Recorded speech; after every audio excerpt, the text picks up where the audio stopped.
What's up, people? We back with another episode of Beyond the Clientele. I'm your host, J1, J100, or Mr. So 100, because you know I do it the So 100 way. And today we got a special guest in the building.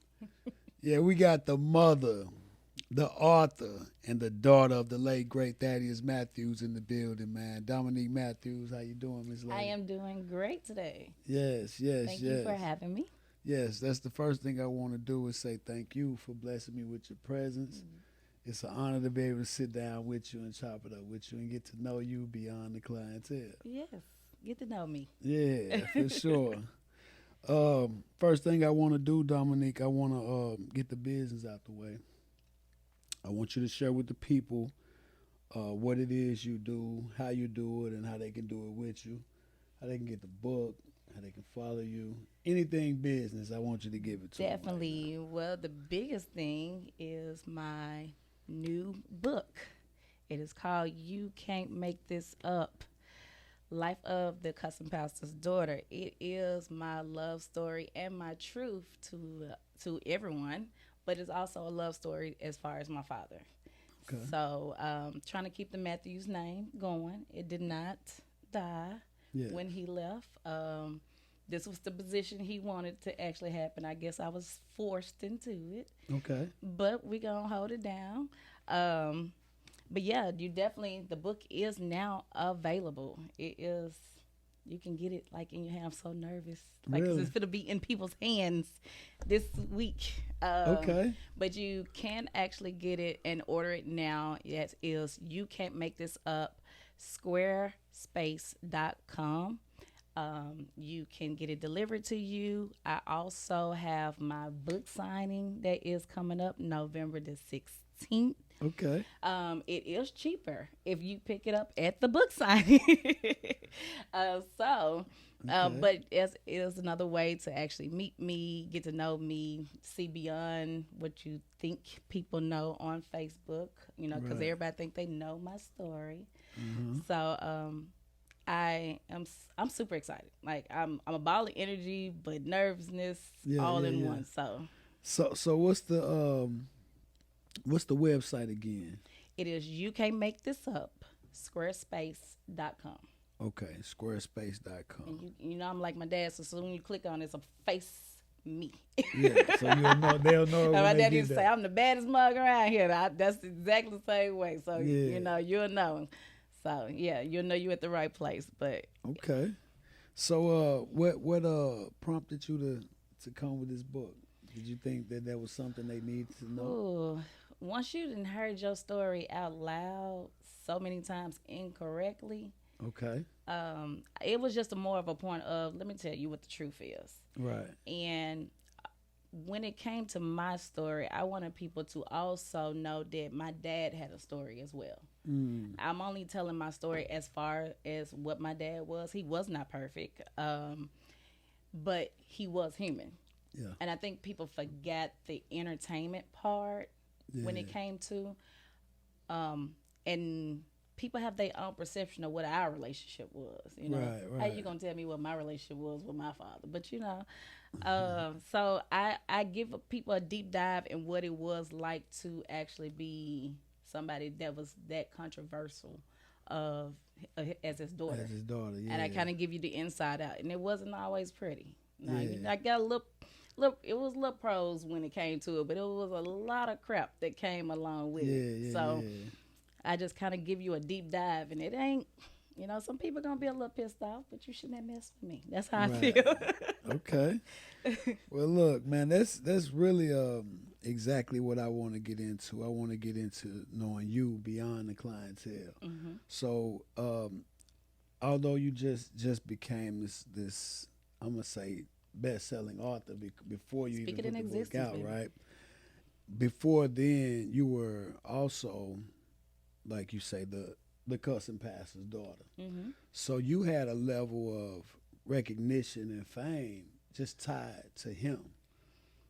I don't know if you call it fame. Well, to me, I'm just an ordinary girl. These are my words. These are my words. I'm going to take it as these are my words, not what you're saying. But I'm saying definitely recognition. Yeah, definitely. Because of who he was, and if you really think and put it in perspective, and I'm just processing this right now, he was pretty much Charleston White before Charleston White.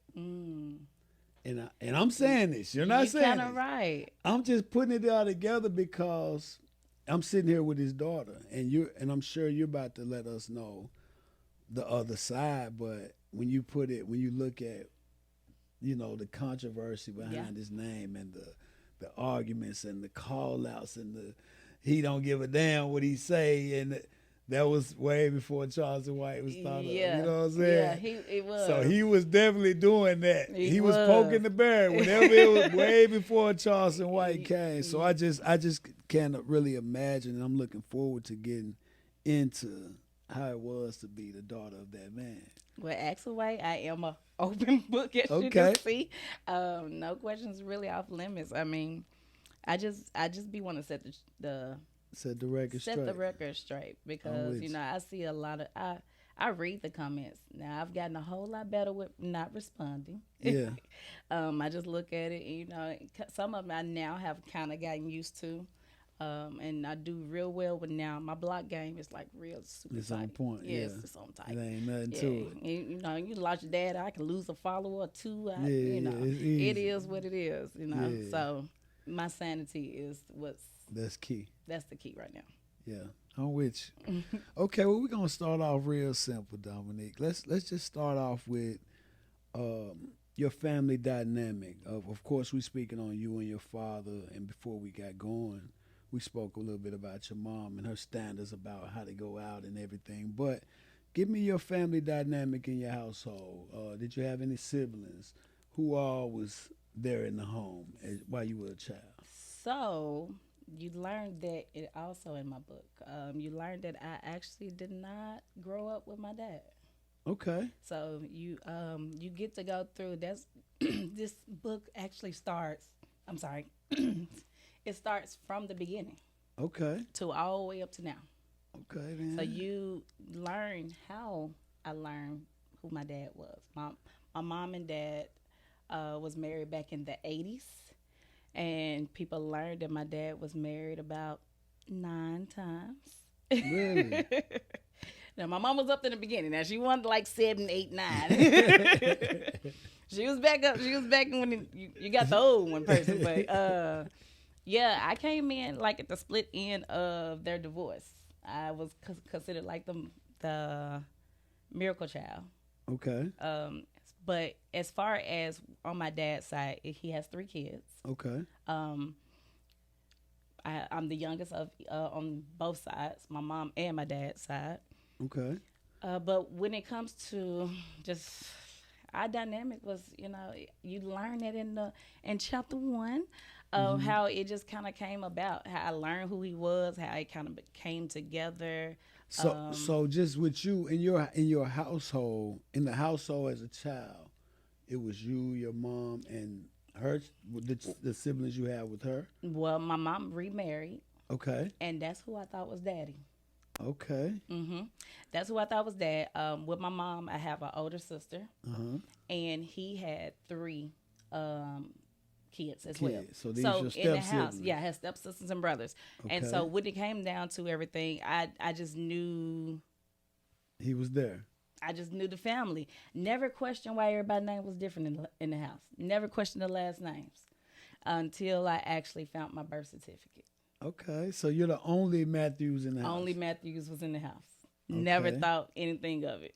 And so in that chapter, I go into the point because like I said, my mom was me, doll up, hair, makeup, and as a child, I would play in my mom's makeup and things of that nature. So I go through the whole fact of one day she just happened to have my birth certificate laying in all the stuff that I was playing in. And I had to be at some age of where I could read because the first time I had ever seen her last name as a Matthews and my name was on there. And I'm like, but who is this other guy? Right. And that's how it kind of came about. And that's where the book kind of starts at. Okay. So I talk about those first moments when I met him. I talk about those feelings. I literally walk you through everything. So, and were and this all happened in Memphis. You grew up in Memphis. Memphis. I'm an Orange Mound girl. Okay, Orange Mound. Okay. Dedrick Street, 2444. The house ain't there no more, but that's when it was. We was the black suburbs back then. Right. Because that's one of the first black neighborhoods. Yeah, it was tradition in our family. Everybody had to go to Melrose, and I went one year. My mom was like, all right, let's go. You can get it at the system. Okay, you had a little bit of it. But born and raised Memphis. Okay, so tell me this then, and I know you're going to deliver a lot of this in the book, but I want to know, what age were you when you met your father for the first time? I know you saw the birth certificate, but what age did you actually meet your father? It looks like as I can remember, around the age had to be about somewhere 8 between 10. Okay. Somewhere in there, because like I said, I was old enough to read. Yeah. My birth certificate. I just don't know exactly the age, but I remember the actual date, and I literally walk you through. Like, this is the crazy, because no one has read my book, and my mom is now in the beginning stages of reading my book.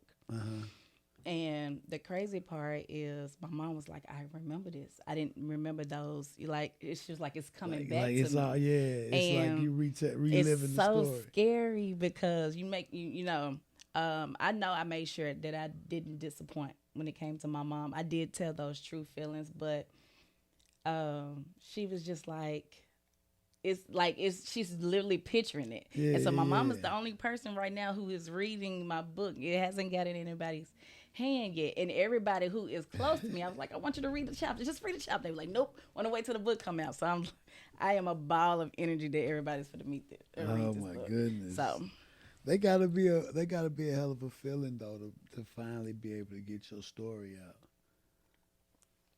I'm gonna tell you this. I've always wanted to write a book. I was a girl who used to journal. Okay. My sister and I are 9 years apart. So once I was coming of age, she was kind of already out the house. Right. And like I said, I had stepbrothers and sisters who was there weekends, holidays, and everything. Yeah. So a lot of times in the house, it was just me. And so what I used to do was journal. I was the person who wrote her entire day in a diary. Okay. And so you found out a lot about me if you found my diary. Yeah. And so I go into, even as an adult, just when you're dealing with life situations, I just journal. Okay. And so it was always something that was always going to be in the making. And I used to be like, sometimes I used to be like, dang, I didn't realize how much crap I have been through. Right. And how it could help somebody, or, things of that nature. And the book actually came about before he even passed. Okay. Before he even passed. So I didn't even know we was going to get to that final chapter. And so it was just more of, I've always been a girl's girl. Yeah. I'm a single mom. I've been through things, and I've always been, I love to see a bad chick. Like, I love to see a woman that got like an attitude of like, hell, I'm the baddest chick around here. Because and I feel like anybody should have that confidence, but everybody don't have that kind of confidence. Right. But I love to empower women. And so when I was thinking about writing a book, that was my whole genre. Well, just women, Okay. How I can empower a woman and show that, I understand where you at. Just not knowing, but it just kind of took a life of its own. And when he passed, all I knew to do was to journal, because I didn't know how to handle the grief and the loudness that was coming about when he passed. Yeah. And so, I think I used to drink and write. Drink and write. Really? Drink and write, So this is pretty much a memoir. It's a journal. It is definitely a memoir. It is true stories. It's not pretty. It's not picture perfect. It's not what people think it's going to be. Some stuff may shock you. Okay. Some stuff may make you look some type of way. But the difference with me and what comes about from who I am as far as my dad, I was truthful. I was raw. I'm vulnerable in this book. Yeah. But you can't come for me in this book, because those are things I overcome. Everybody got a story. Right. A lot of people should be writing their book as well. But I was just tough enough to do it. Okay. So, when it comes to that book, you're gonna be like, not Dominique, yeah, Dominique, Yeah. But in this book also, I have to forgive myself because in this journey of me now grieving, what I'm trying to do is go through all the emotions. Yeah. And because I have boys, I have kids. Okay. And I can't get stuck. So in order for me to go through these emotions and be sane for them, I gotta go through it. Yeah, just go ahead and process. That's where we at. I like that. That's where we at. I like that. So tell me this: when you did meet your father, and I know it seems I'm going back, but I want to know was he in radio, and was he doing the things he was doing at that point already? My dad has been in radio over 50 some odd years. Okay. Yeah, he done got kicked off like every station. Okay. That was always it. He literally used to tell a story about how apparently when I was a baby, he used to have me at the radio station in a car seat or something of that nature. He used to tell all those stories, but as far as I could think back, he was always doing radio. Okay. And as I got older and we started building a relationship, I would be on the radio with him. Okay. Yeah. So he was as controversial as he became at that time. Yeah. even while you were a child. Yeah.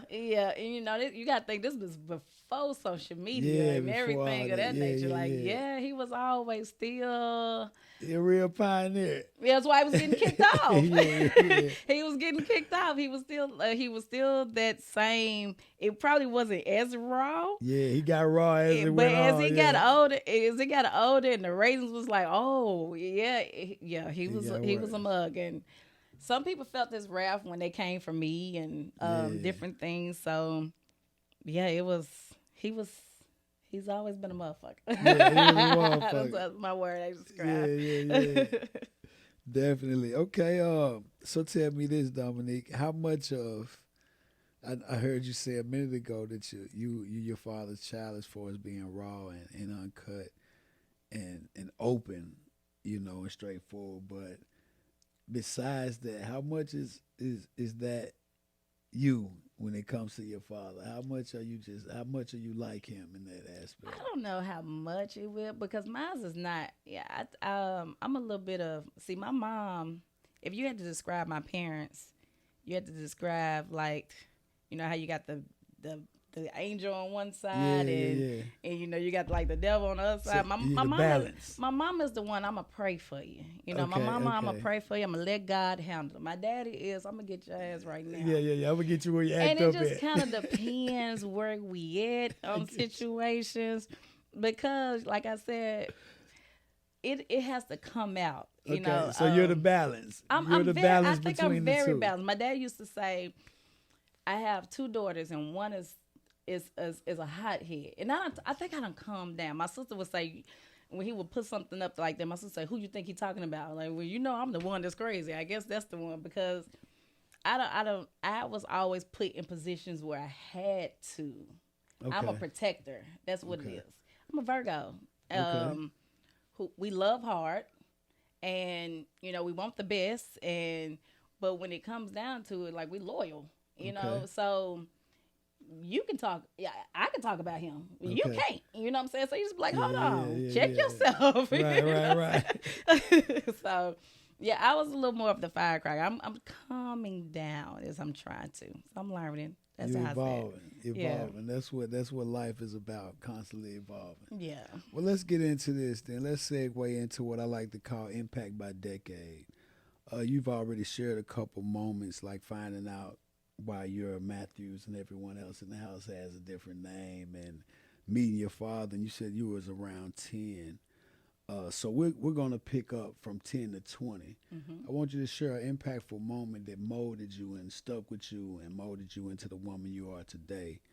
And we're going to start with your 10 to 20 decade, because you've already shared a lot of your 1 to 10, that first decade. So let's get into that 10 to 20. So 10 to 20. Yeah.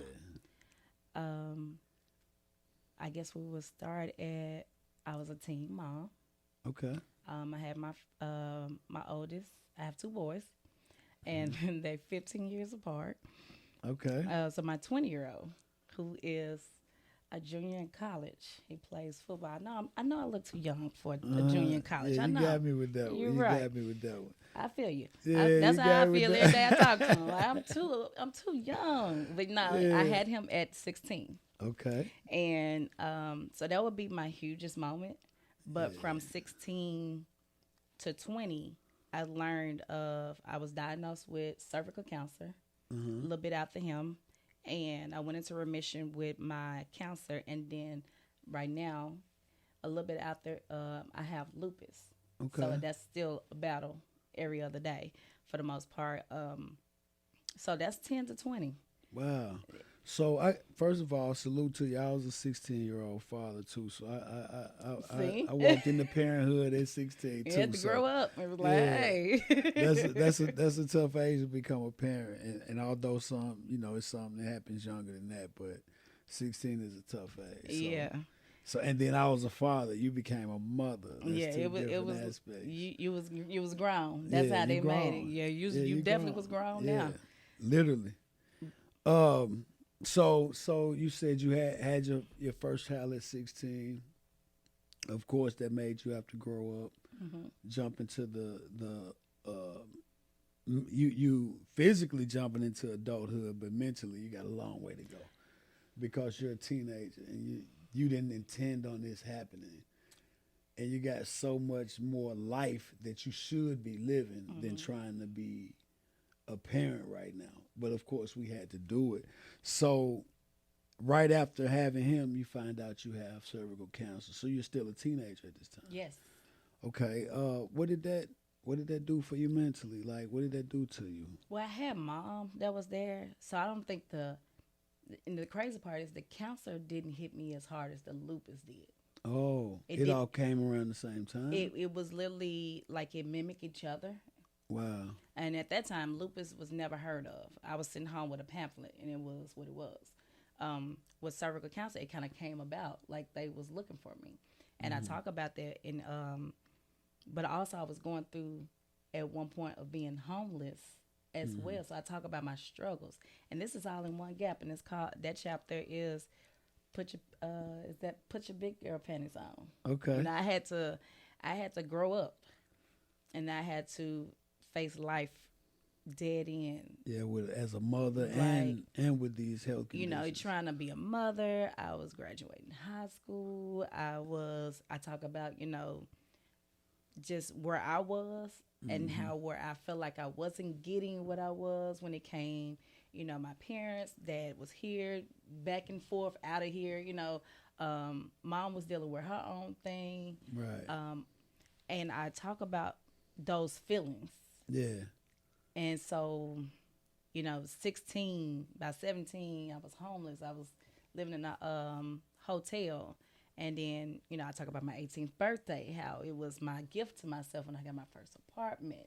Yeah. And it created this bad chick thing. And it was like, I was learning, I was teaching myself to grow up. Right. Not to say that my parents wasn't around. I know what you mean. Just I was in survival mode. Yeah. And I talk about that, and I think a lot of people at that age can relate, because literally when you had that child, you that was it. Yeah. You was an adult, you made adult made a decisions. grown-up Now decision. let's grow up. Yeah. And my mama was not playing with it. Like, when I remember being in labor, it was no epidural. You was gonna go through this. You're gonna think about this next child. I guess that's why they 15 years apart. You're gonna think about this next child. You're gonna. I talk about how my mom stopped working for that entire year when I was pregnant to make sure to keep my child. Yeah. For me to graduate. Things of those natures. I had a support system, but they was not how this new generation is. I'm going to give you. I literally had to fend for it. Okay. And so I talk about all those different things. And the lupus hit hard because it just came out of nowhere. I just woke up one day And in you a flare. go through like episodes. Yeah, they flare up. Didn't have a clue.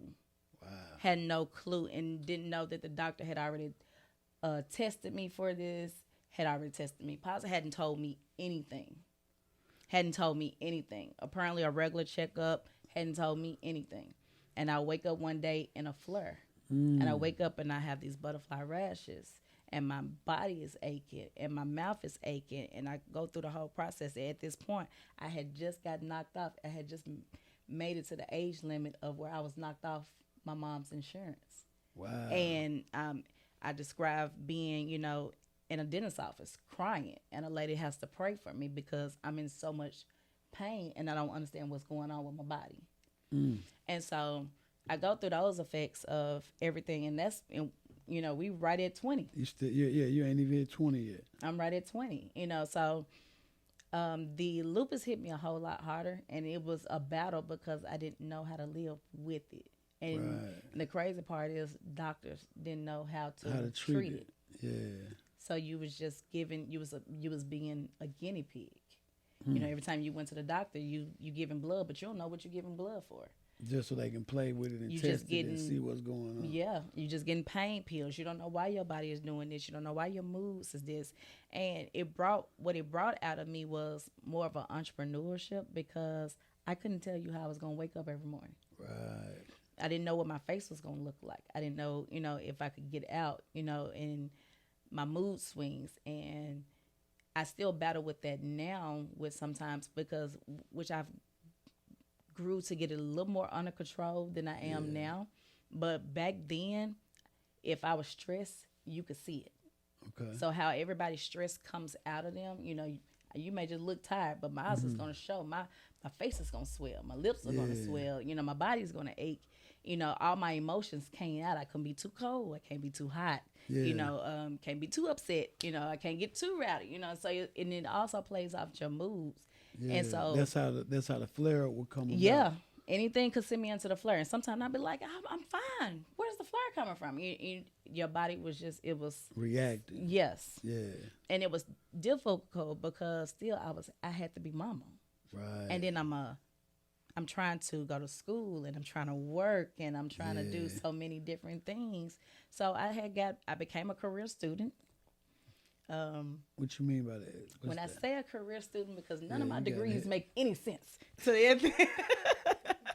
I just knew I had to make money. Yeah. Okay, a career student. I was a career student. I first went to school for psychology. Okay. And they had me in the wrong classes. They had me in classes on how to be a teacher. That was one of the courses. And I was like, I do not want to be a teacher.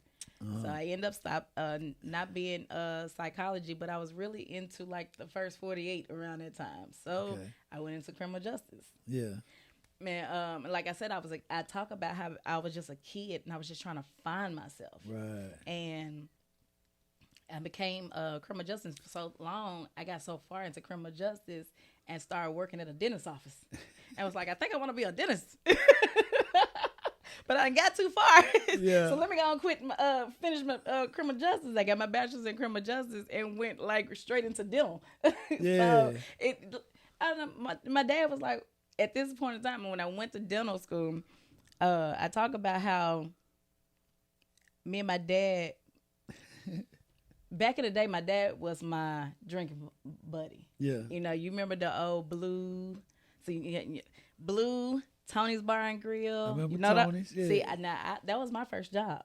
Yeah, I worked. I live out here, so I went to that spot on a regular. The one on Mendenhall was the one. Yeah, right down the street. That was my first job. Okay.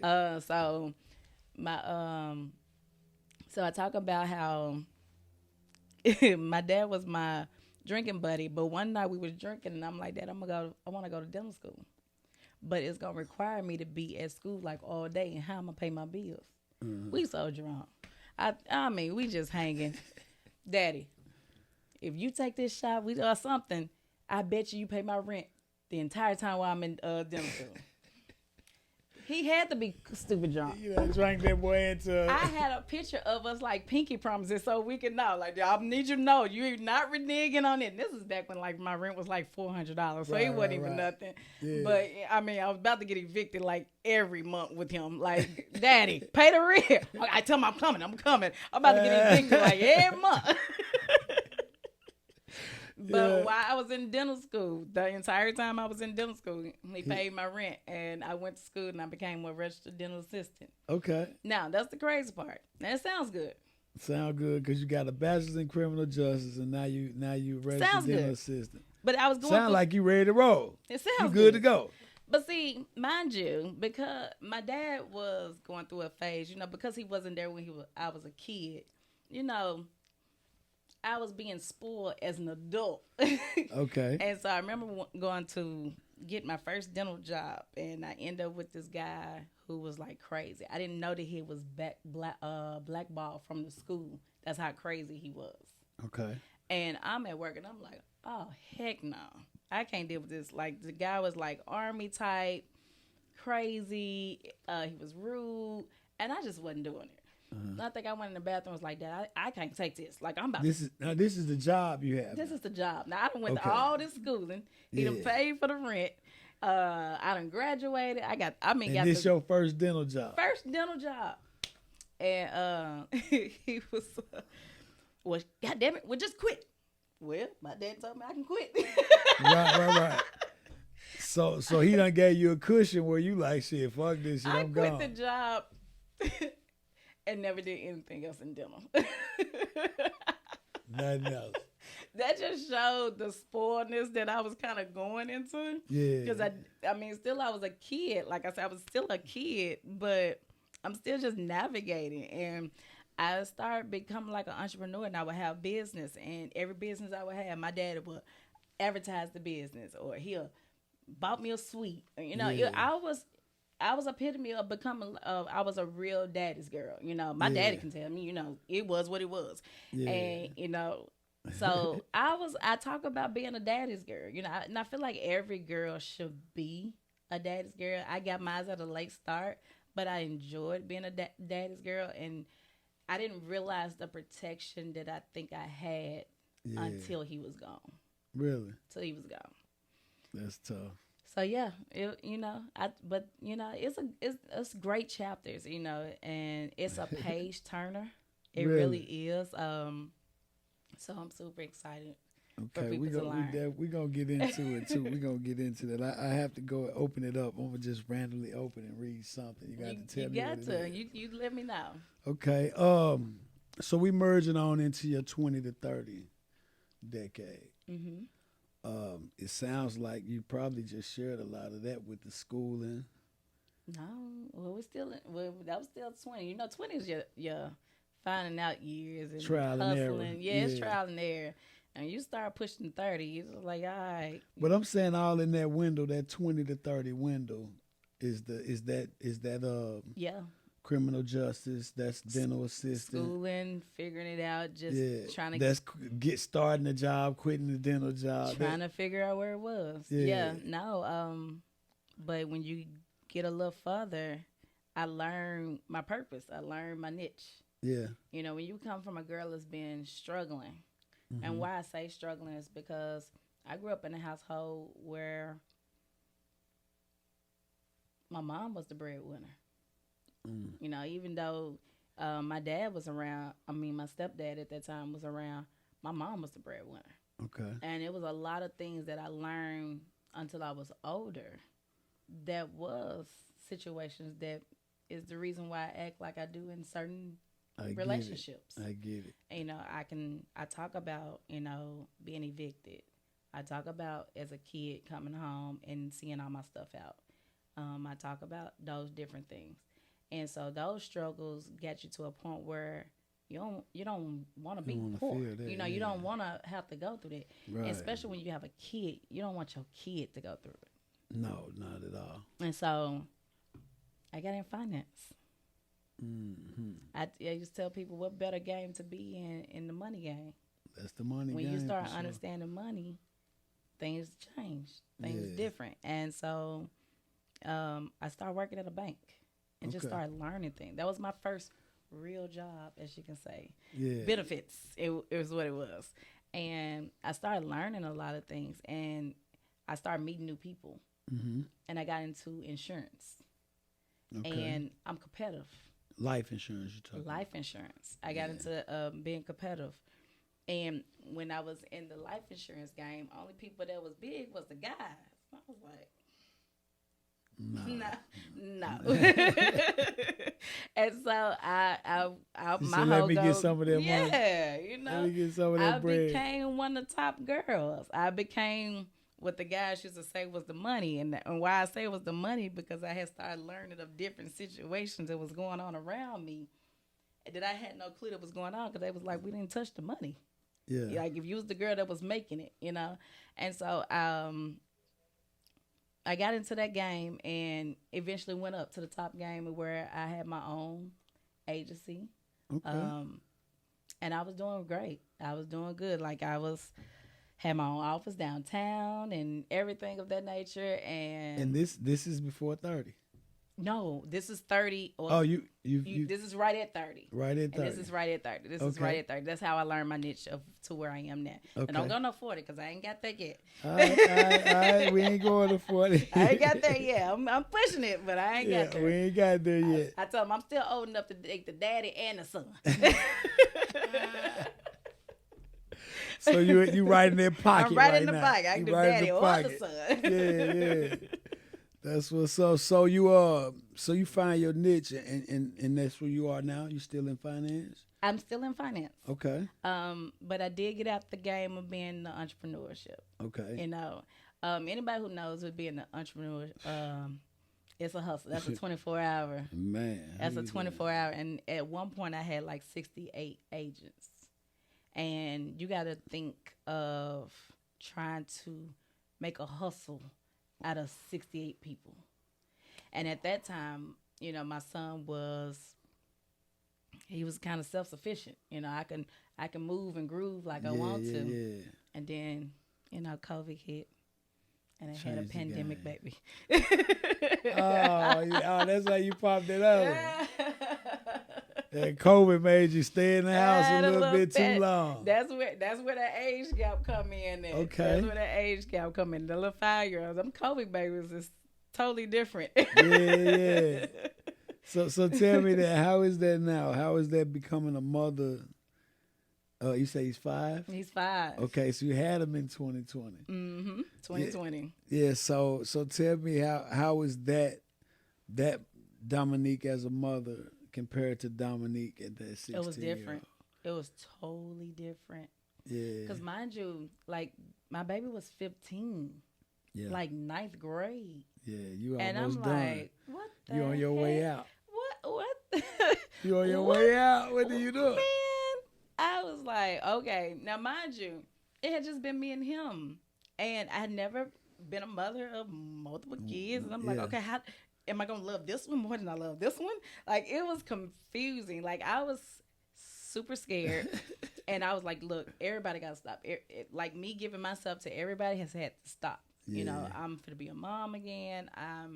And then I talk about a pregnancy. I went through my pregnancy by myself during COVID and, those different things. So the relationship, it didn't happen like I thought, With the father? Yeah, it didn't happen like that. So.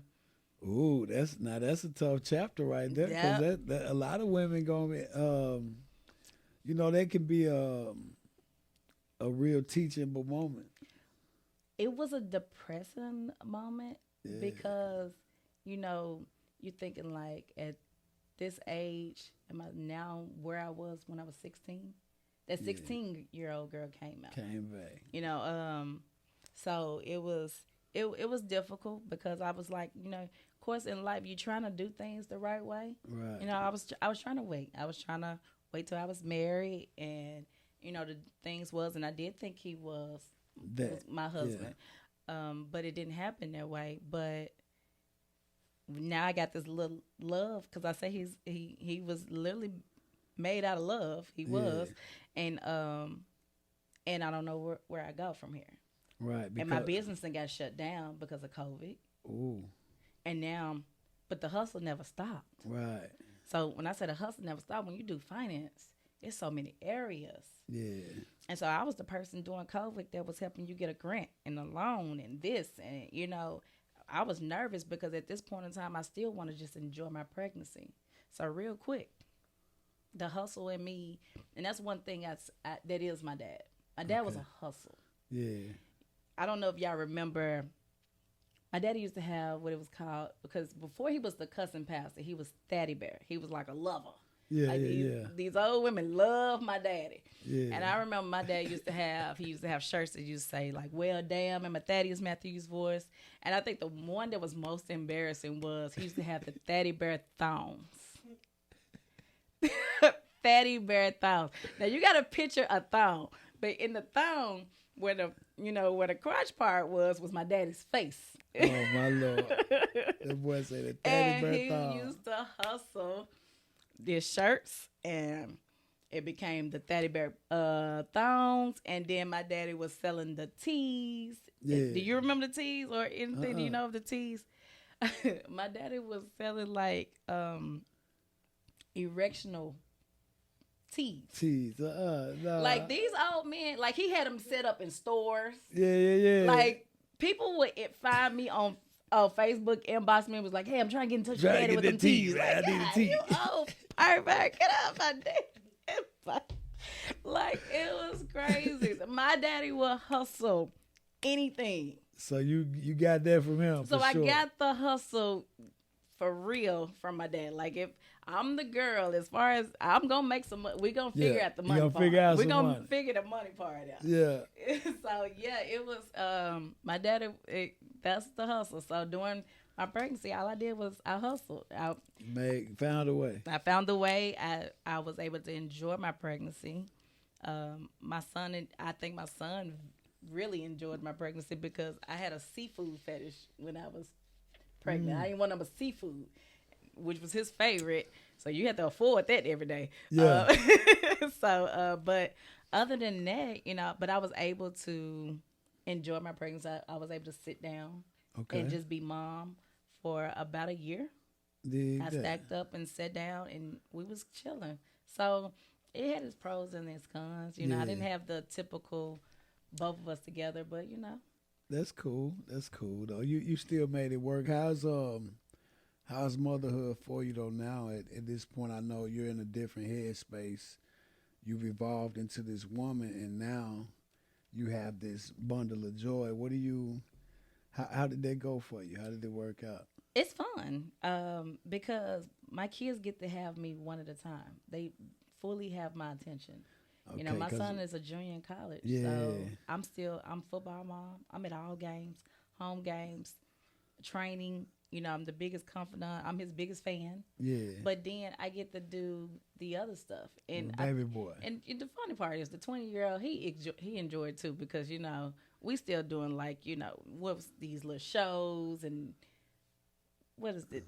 These new YouTube stuff that's coming out with these kids. Like he enjoying it a little bit because but he has somebody who literally, like when he walks through that door, that little one eyes buck up. Oh, yeah. And I don't think it has anything to do with the age gap. It has everything to do with how kids are raised. My kids are super close to be 15 years apart. Okay. Super close. And he wants to be like him. He loves the fact. Like my kids had went viral one time just from, and I didn't even realize how that had happened because we would go through the games. He would always, after the game, run up to his brother. And one time I had video, and it went viral. And everybody was like, oh, but that's our usual. That's normal, yeah. That's our normal. But, yeah, he is. He do know that he has somebody watching him. And I relate it as much. And another thing is, he out of Memphis. He not distracted, So I don't sugarcoat anything. So with him, I'm super raw. I'm tough mom, but he has the love. He has, he got the balance. And that's a cool part when, and he has the ability just to be a kid. Like he's 20. Yeah. Your job is to be who you trying to be. Enjoy, yeah. He ain't dealing with no job. As long as you don't give me no problems. You got him. You got it. I like that. So he recognized that very young. Like, stay in mama's good graces. I can get it. Yeah. So, yeah. And you learned that firsthand from firsthand. Yeah. How your daddy was stay in good graces. Good graces. Mom, I need what is Mom, I need an oil change. All right. Go get it. I'm transferring money, so but I'm teaching him about life. I'm giving him that guidance that I sometimes feel like I was just lacked. because I really don't believe when people say at 18 they're grown. No. And at 18 I was stupid. I didn't know anything, and I still feel like sometimes my son at 20, if I didn't say your head was on your shoulders, we would forget. So it's about giving them the tools. Yeah, you got to give them the tools. And sometimes that's what the problem is when that old school way. When you're 18, you got get up out of here. If you say that as a parent, you got to make sure you give them the tools to go at 18. But if you haven't given them all those tools and know that they can use those tools efficiently, you shouldn't push them. No, I don't. I think life is a lot more difficult than what it was as far as us. For sure. Some of these kids don't know how to make it if they didn't have it. And I don't believe in just push them out. I'm gonna always be mama.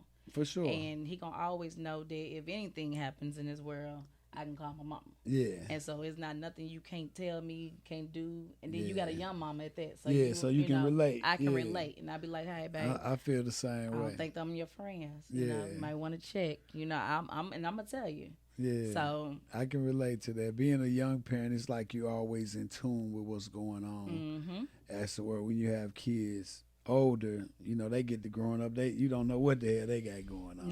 No. But when you have them young, you're more in tune. I feel like that for sure. And he gonna call his mama every day.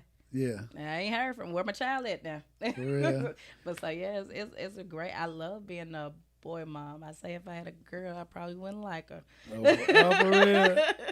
Yeah. Boys love their mama. Yeah. See, I'm a girl dad. That's you get it the easy way. Yeah. I still don't think that should be easy though. You know? Nah, I don't think that'd be easy. Yeah, because I was crazy about my daddy. They love me now, but I still don't think it'd be no easy shit though. Nah. They grown and doing their thing, but I just feel like I don't know. I can't really separate it. I feel like it don't be like that. Yeah, daddy just became he was my friend, and my dad was, the problem was because he was exposing so many people, he didn't trust nobody.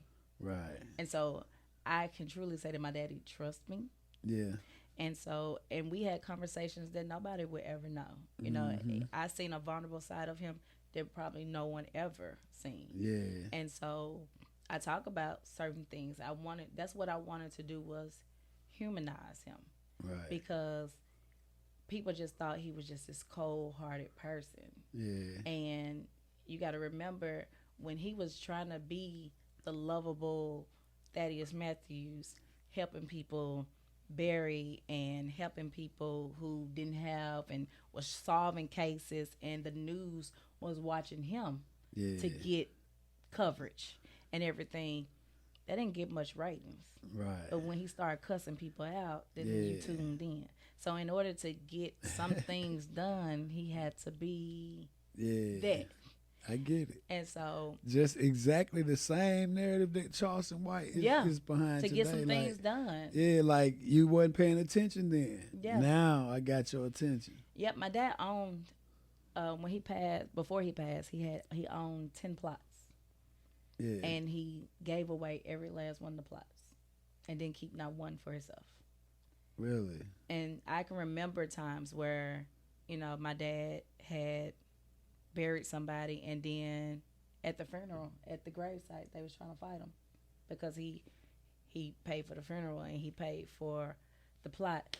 And all you had to do was just get the vault and everything. It was certain things I used to be like, what? And those are things. When he got under their skin from helping. Things of that. Cause my daddy wasn't just gonna give it to you. He's like, nigga, you gotta come up with something. Some type of thing like that. But also, he was real prominent with the gangs and community. He was North Memphis, so he was all the way. So those things didn't get ratings, and I wanted to show people that he was not just a monster that everybody made him to be out. So I talk about that, and I also talk about how he was a little sick, and so when he became like crazy up here, it was a disease he was something battling. Going on. Yeah, with him. yeah. So I talk about that as well. Okay. Yeah, that's gonna be enlightening because I don't think people knew anything. They did not. No one knew. Yeah. No one knew. Yeah. No one knew that he was having like many strokes on the brain. Really? You know, things that part of your mind that say you're conscious. Mm-hmm. He lost that a long time ago. Mm. So I talk about, you know, he was sick a long time before everybody even knew. Before they seen it. Before they ever knew. Yeah. So yeah. That's tough. That's tough, man. That's tough. You tell me something you believed as a child that you found out in life that it wasn't true as an adult. Something I believe as a child. I don't know. Maybe I think I trust you until you show me otherwise. Like if I meet you automatically, I trust you. So you would say that you just thought people were trustworthy. I thought a lot of people had a lot of good intentions. Yeah. But you found out later that wasn't the case. Just optimistic. I was the person that see good in everybody. Mm-hmm. And now where I am right now, you don't see the good in nobody. I'm trying to get there. Yeah. But I don't trust. That's my hard part. That's the battle that I have dealt with. That really, when I learned once my dad was gone, is that everybody that I thought I trust. Mm-hmm. No. Really? No. Not at all. It was so noisy and it was so loud that I used to say that I feel like I'm in a room with 1,000 people and I can't trust one. Mm. You know, it just seemed like everybody had an agenda. Everybody had something to say, and it was becoming so much. And what I've dealt with since he's been gone is it irritates people for me to talk about my own dad. And I'm like, and then everybody was like, you know, you hear stuff and people say, you hated your dad. And I'm like, why? Like, and see, the crazy part is my dad would I used to bring journals up to the hospital and tell my daddy to say, write it down. My dad would just, whatever that was, how he was feeling and the emotions that he was going through, he would just say it on Facebook. Yeah. And it would become an argument. Ah. And so it was becoming where it was looking like we was arguing all the time. And it was more of me trying to protect him and sit him down because the roles had changed in our relationships. Yeah, you got to take care of him. As they do when you become, you know, when your parents get older. Yeah. And so you trying to guide him now? Yeah, it became that. Yeah. It became that, like, God damn it, sit your ass down. Like, be an old person. Calm down. Yeah. Sit down, be an old person. Chill. Like, it became that. Because now you're defending them at the same note. It was like every other day, it was something. And then he would just have these spells and he would say things that just wasn't true. And because you don't know what he's dealing with, you don't know dimension or whatever is coming in. You just taking it and you run with it. And it's like, oh. So now that even that he's gone, that somebody will put on my post and say, you hated your dad. Now all of a sudden you want to use the name and all this extra stuff. I did run from being a Matthews because it was so much. Yeah. You got to understand, it was always something. Either he was arguing with his wife, or he was arguing with somebody. It was always something. And I'm like, can we just be normal for a day? Yeah, and Memphis is small. Memphis is a small city, so yeah, I'm sure you die. It's like dodging bullets almost. See, the thing is, and what people learn is, I talk about having stalkers. 6. Stalkers. Yeah. Like people sitting outside your house watching. I'm saying on behalf of your father or? Yeah. Yeah. Because remember I told you when I had a business, my dad would advertise. And then, my dad would and he would always boast about his daughter. Yeah. You were always boast about it because I was always doing stuff. I was always had my hands into something. I don't know how many little business I call myself. I had a contour business and this and insurance. I was doing taxes. I was always doing something. Okay. And my daddy would call and say, "Hey, put a commercial together or something like that." And at that time, I was still naive. I would put my phone number out there. Oh shit. And so then it would be the prank calls, and then it was the phone calls, and then, and I was when he moved from radio to TV. You could put a face with a name. A face with it, yeah. And I talk about how my life started to become just nothing but content. And so they learned very early, if you wanted to piss them off, just talk about me. Yeah. That's how it became. And so it became a domino effect. You know, I would have girls that want to go live about me all the time. You know, they would troll me. You know, I had a girl who made a Facebook group, am I female or am I male? And it was a private group that you had to get in. And in this group, people are like, "Oh, no, she a man. Is she a woman? Yeah, her daddy bought her breasts." And I'm like, "Are we freaking kidding me?" Like, are you serious? Yes.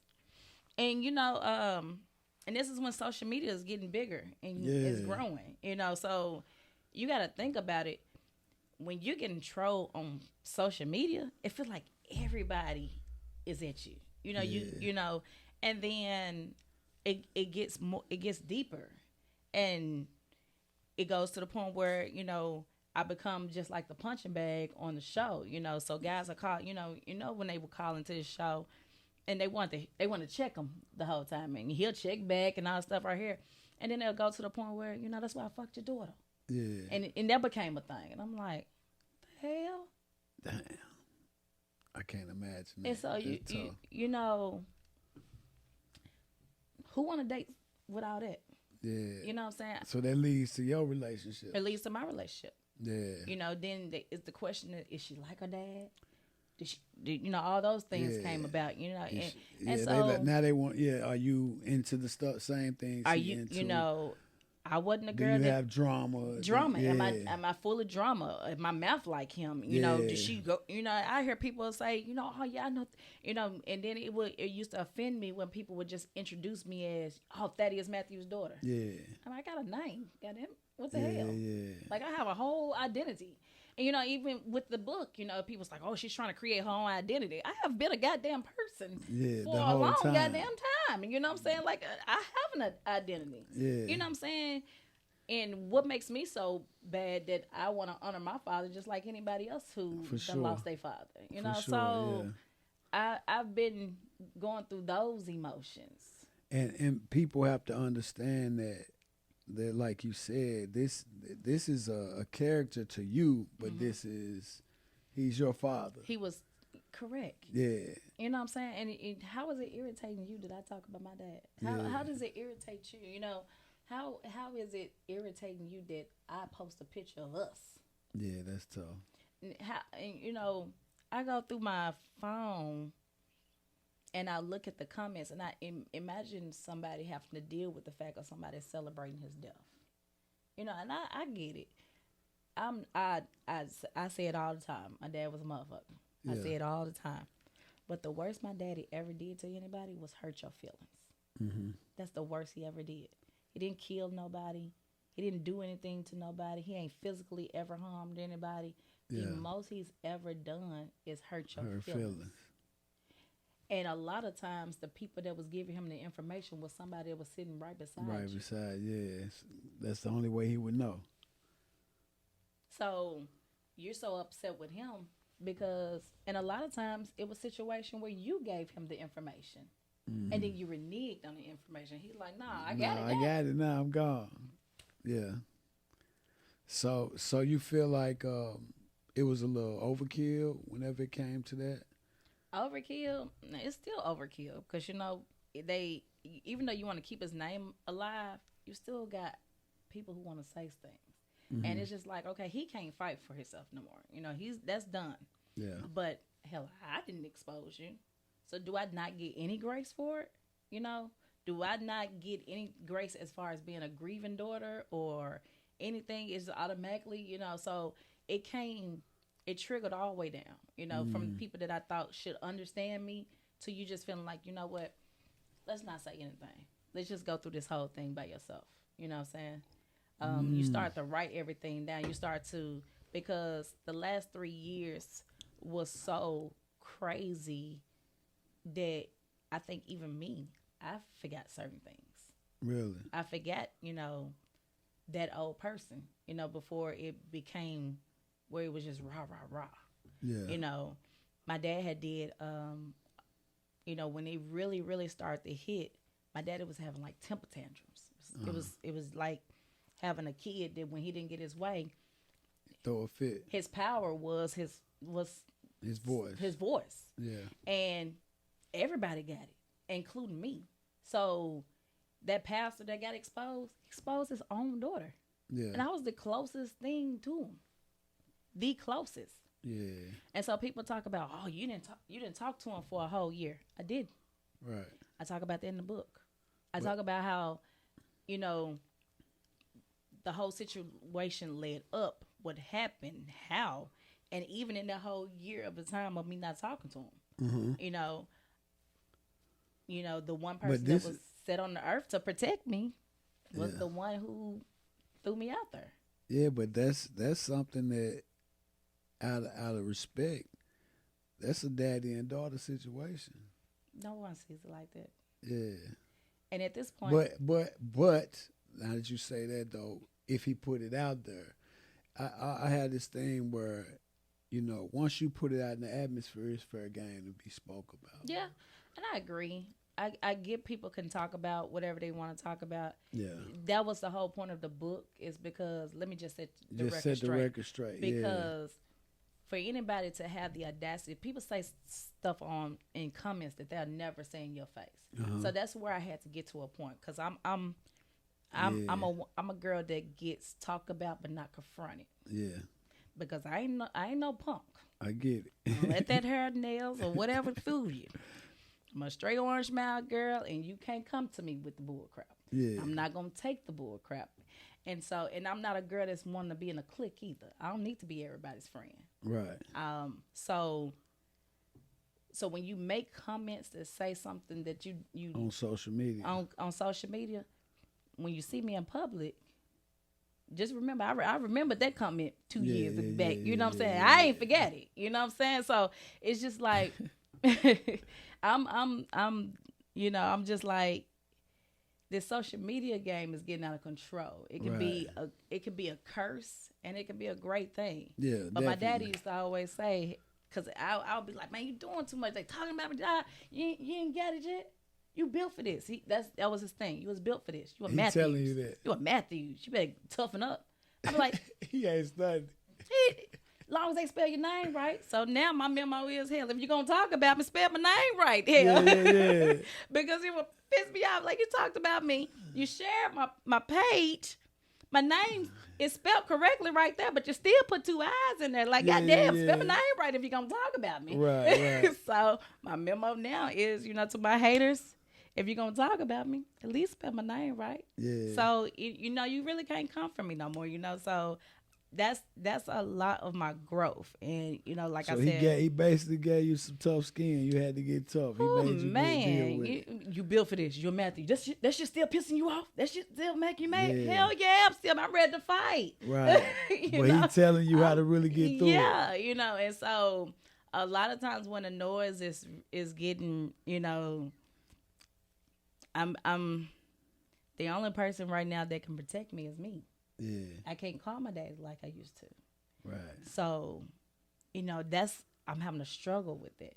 Yeah. And I'm having to show people, because because I wasn't always having to be rah-rah Dominique, because daddy always was going to stand in. Then now the people that thought that wasn't the case, I'm having to shut you down. Yeah. And I'm having to shut you down like in a Matthew style. Yeah. So I might not respond back like today, but I keep all receipts. Like, I'm not the person you probably want to make your enemy. For real. Because when I come, just know I'm coming for everybody. So let's just play nice. Like, we can just, I don't want no beef. I don't want no problems. Like anybody that say they don't like me, it wasn't me. That's what I say. It wasn't me. But I ain't no punk bitch. That's what I just tell everybody. Say you ain't no punk bitch. So they do social media. I'm Orange Mouth, born and raised, and a Matthews. And I'm gonna pray for you. That's a whole nother combo, huh? But that's tough. Hey, look. So with all that, with all the enemies that may have came, you know, through by way of your father's his business and the things that he done. Has any of that been just between you and someone, or is most of your drama come like a pipeline through that situation? So when you mean like, do the question again. Okay, like what I'm asking is like, it seems like you acquired a lot of enemies through your father, right? Mm-hmm. Through the way he operated in his business. I'm saying, was it anything fair to say just came directly because of you and someone, or was it mostly by way of him and someone to you? I can really say mostly was by way of him towards me, because I don't have any enemies that I know of. You know what I'm saying? Right. Any person that I really had, you know, I'm straightforward. You know, if I like you, I like you. Yeah. If I don't, I don't. You know, and you don't have to figure out which one, you know. And people that I don't like, you generally, I don't need you in my space. I don't, you know, that's where I'm at. But most of the situations, especially when it came to social media, girls want to drag. It was just by way of, you know, I had one situation where it was real kind of where it ain't been many situations where I wanted to put my hands on somebody, but I had one situation where it just got a little too much, you know. On social media? On social media, like 12 hours. Like, who wakes up in the morning with a text message that goes live 3 times? And, you know, like, only thing that used to get me is sometimes I worry it would get to a point, 'cause I have a son that watches me. So when I put stuff on social media, I still got my kids in mind. So you'll never catch too much, you know, extra. And even when I was going back and forth with people, the back and forth was maybe like a subliminal. You know, I say something like, oh, I just smile with teeth that's mine's or something like that. You know, just something stupid like that to piss you off, because if you pissed off, let me give you a reason, you know what I'm saying? But other than that, no, I don't bother anybody. I'm a girl's girl. I've never been one of those girls that was like, hey, I don't mess with girls. No, never been one of those girls. Guys, same thing. I put you in your place, you know what I'm saying? You know to respect me. It is what it is. And if you gonna come correctly. If you ain't finna come at all, you know what I'm saying? I never really had too much drama unless it was by way of him. Okay. And so, you know, the drama mostly came about, oh, she said this. Oh, she denounced her dad on Facebook. Mm-hmm. You're right. I did. You did that, though? I did that. Oh, okay. I don't run from it, yeah, you know? Yeah. And then, oh, she denounced her dad. Then she hate her dad. I did denounce him. Yeah. You know what I'm saying? Because you just wasn't messing with him at that time, but... He pissed me off, right, you know. But me and my daddy was dramatic. You know, I can be dramatic. We super dramatic. Say me and my daddy, you know what I'm saying? I knew how to hurt my dad. Okay. If you didn't know, you know what I'm saying? I knew how to get to my dad. And you know, sometimes the social media thing, when you have had stalkers and people playing on your phone and been fired from a job, and people walk up to you and be like, "Hey, how your son doing?" And you know, they know him by name, and it's a lot. It's a lot, yeah. It's Memphis. So when I was out of Memphis, I used to be like, oh my God, I can breathe. And even though people knew him outside of Memphis, it's just heavy here. It's heavy here. You know, because this is home and everything. And so, growing up, I remember I tried to run away to California. My daddy, I tried to run to California with this little guy. Went out there, and I'm like, I'm moving to California. I'm tired. I don't want to. I'm going to go to California. Nobody going to know I'm Thaddeus Matthews' daughter and everything. I'm going to show you how crazy my daddy was. The guy was like, my dad was like, well, let me talk to him. No, you don't need to talk to him. Yeah. And the dude, like, he trying to be a man and everything. I'm talking to your dad. I don't talk to my dad. I'm telling you, do not talk to my dad. And me and my dad used to have this joke. He used to be like, when I get married, you're going to meet him at the altar. Like, you is no more before then. Yeah. And the guy thought he was tough. Like, yeah, I'm talking to your dad. So my dad was like, yeah, you ain't a man. She punking you like that. My daddy just amped him up. He done amped him completely up. Like, he go outside, he go talk to my dad. My dad told him, walk away from me. My daddy recorded the whole entire conversation. Oh, my goodness. This dude had reneged on everything he had said to me. And my dad knew that when he played that back to me, it was going to be over. Oh, my goodness. And he talks. My daddy was nothing to play with. Like, and you told him, don't talk to dude. I said, do not talk to my dad. And he was like, no, because we was out there, and we was out there looking for apartments. Y'all finna do y'all thing. I'm finna move. I'm done. And every post that I was posting on Facebook, like, I'm over there about it. My daddy hating all on the post. I'm constantly deleting his stuff on the post. Like, dude, chill. Like, this is what I used to say when my daddy was my biggest headache. Like, he was not playing. Yeah. And this dude had to renege and was like, yeah, I think we moving too fast. And we doing. I'm like, what? He done changed the whole script trying to feed into my dad. Yeah, he done fed into what your daddy said. I got home and I was so mad. I mean, I messed your whole move up. He done messed your whole move broke down in tears because I was like, Dad, I don't need no man to be out there. I had already got like a job out there and everything. I could still go. My dad broke out. It was oh my God, he broke down in tears. Like, literally broke down in tears and was like, you can't go. So he basically don't want you to go. He didn't want me to go He's just trying to sabotage the whole thing. He sabotaged the entire thing. It's funny now. I was mad as hell back then. Yeah. And then a little bit afterwards, the one I talk about in the book is when I walk in and I catch a guy in my bedroom. And from there, he was like, I now understand. It was becoming that much. Hold up. Hold up. So, yeah. Hold on. Yep. You come in the crib and you catch... Guy in my bedroom. This is another stalker. He waiting on you. What, he like hiding in the closet? What he doing? No.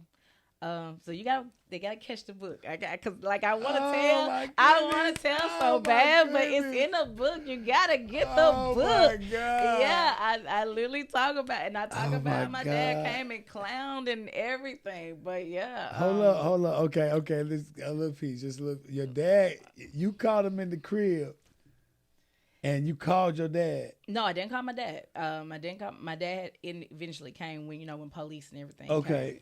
But they arrested him and everything. Mm-hmm. He was charged and went to jail and everything. Oh my God! Charged and went to jail and everything, and it still became content. So, your dad still put it on it still became another situation. Like, I couldn't hide from it, you know. So yeah, the stalking thing started to get very out of control. And so this nigga laying in the bed like... No, he wasn't laying in the bed. He wasn't laying in the bed. Oh, my God. But how could a nigga be so bold? Because I changed up my routine that day. And so I think he thought whatever I think he wasn't betting on me coming back to the house. Even worse. So I don't know how many times he had probably even did this. Oh my God. Yeah, that was another thing. But that's tough. Just how close he was to me and the percent, I go through the whole nine. But then he kind of understood where I was coming from, because at that time I was after all that kind of went, I was like, don't mention me no more. And he goes through a period of time and he really doesn't talk about me. On Facebook, not on Facebook, on his show much as he was. Yeah. Because every time I was getting a new job or I bought a car, I bought it, you know what I'm saying? He was just a proud dad. He gonna put it out there. And it was becoming a lot. Yeah. And so, it became, it was crazy. Damn. It was crazy. So, Let's go to the book real quick because that just fucked me up. Let me go to this book real quick.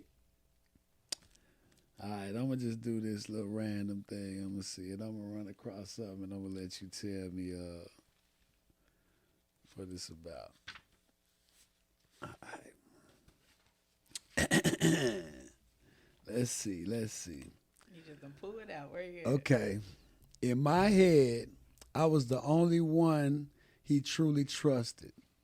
I had him wrapped around my finger, and I knew it. I was off limits, untouchable. I started to get used to the looks, the whispers, the recognition. That's Domonique, his daughter, and I wore that title like a crown. What you talking about in it? I ain't gonna read all of it. I like that I ran up on that one. Tell me about that. Tell me where you going with that. What you talking about in that? This is what chapter am I in? Okay, chapter 7, Daddy's Girl. Oh yeah. Okay, tell me where that leads to. That's an emotional, a very. I probably you have to get your tissue for that one because that is just literally the chapter of me talking about how much I loved him. Okay. And so, of course, the hardcore Domonique act like, because my dad would say my entire name. Yeah. I was either little girl or Domonique Michelle Matthews when he would talk to me. Yeah. And so I can't say that I wasn't always. It was cool to have a dad that was kind of popular. Right. Right. It came with perks. I'm not gonna lie. It depended on if you liked them, if you didn't, so it came with some perks. But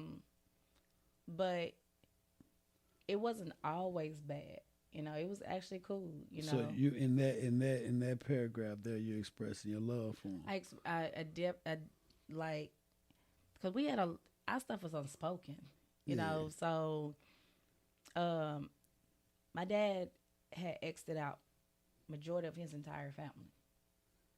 A lot of his family did not see or talk to him until his last days.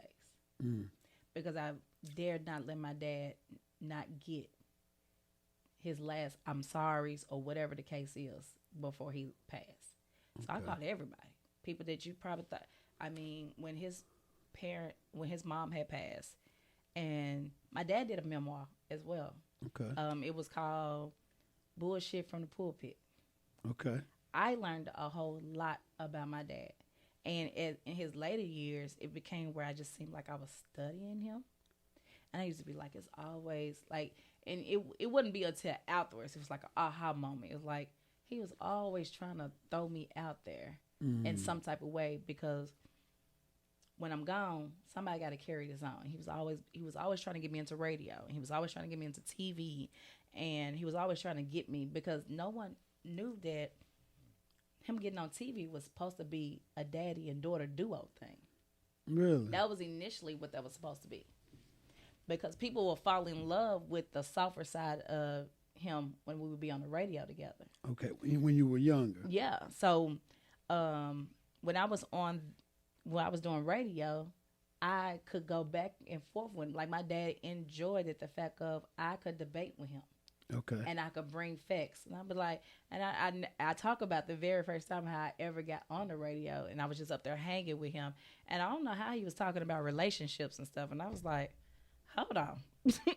Who you been dating? Like, you chimed in. Yeah. I was like, and he was like, get on microphone. Get on some headsets, and it came on there, and we was on it. I was going toe to toe, and I was making him think something totally different. Yeah. And so he was really open to learning things about me, especially when it came like to finance and different things. So I have pictures of us actually, just being on the show, and he would learn things.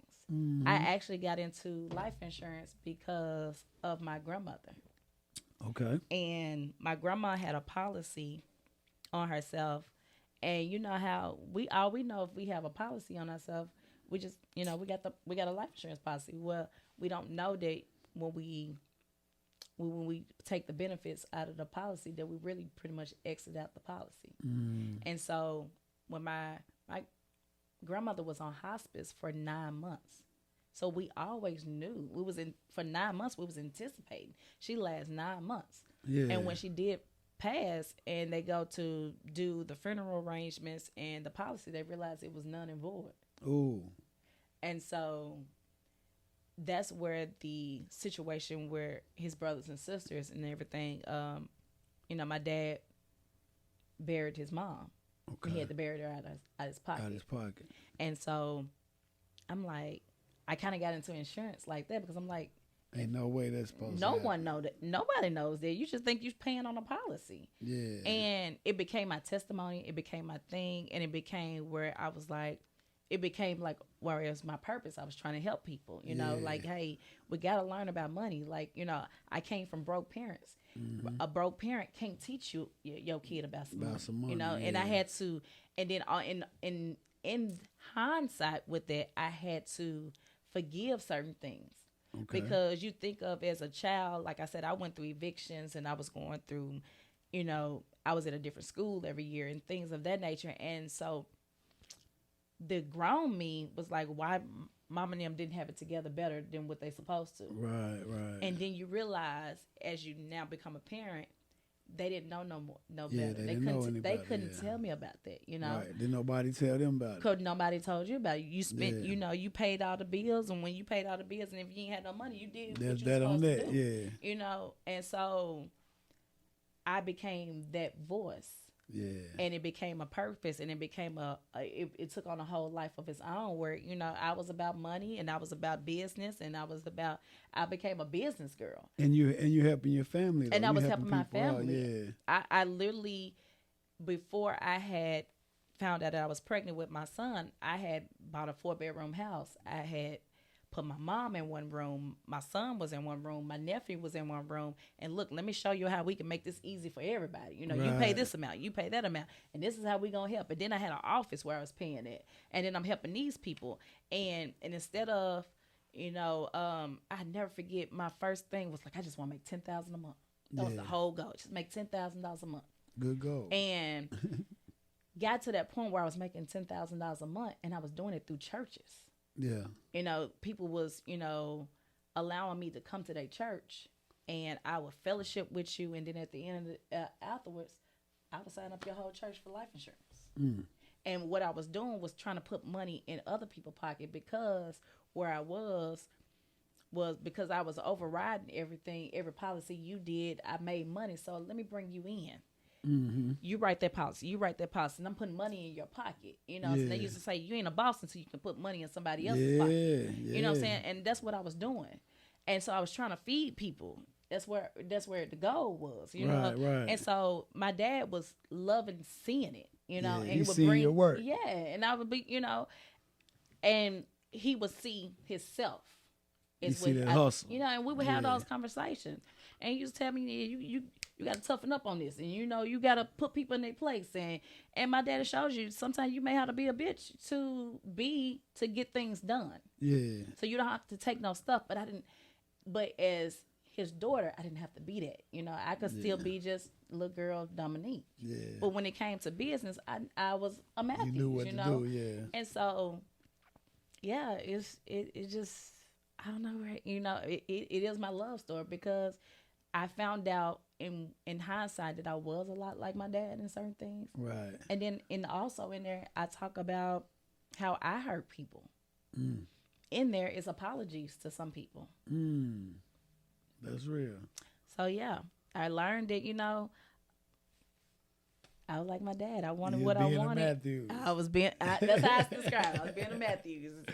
Being a Matthews. If I wanted something, I was going to get it. I didn't care who I hurt in the midst of. And so the growth in there is that the fact of that I can publicly apologize to somebody and say, you know what? You stand corrected. That's real. I was wrong.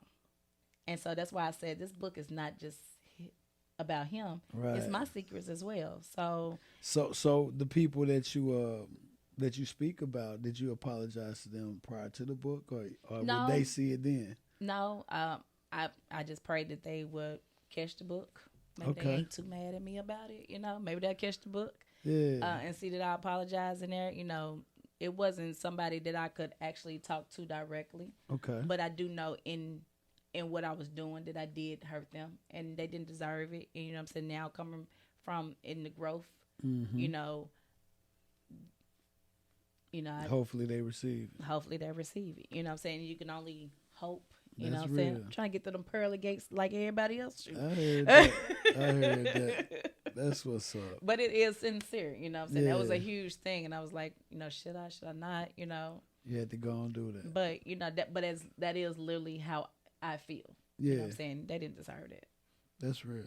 That's real. I like that. So that chapter is called Karma's a Bitch. Karma's a bitch. Karma's a bitch. Hey, that's dope. Hold on, let me look at something else. Karma's a bitch.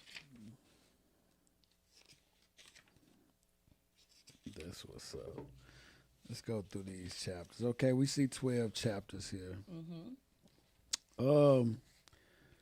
We got Who's Your Daddy? Chapter 1. Trapped. Put Your Big Girl Panties On. You Grown Now. Karma's a Bitch.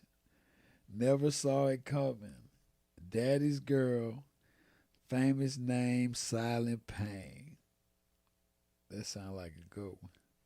He Broke Me. Sex, Sickness, and Sadness.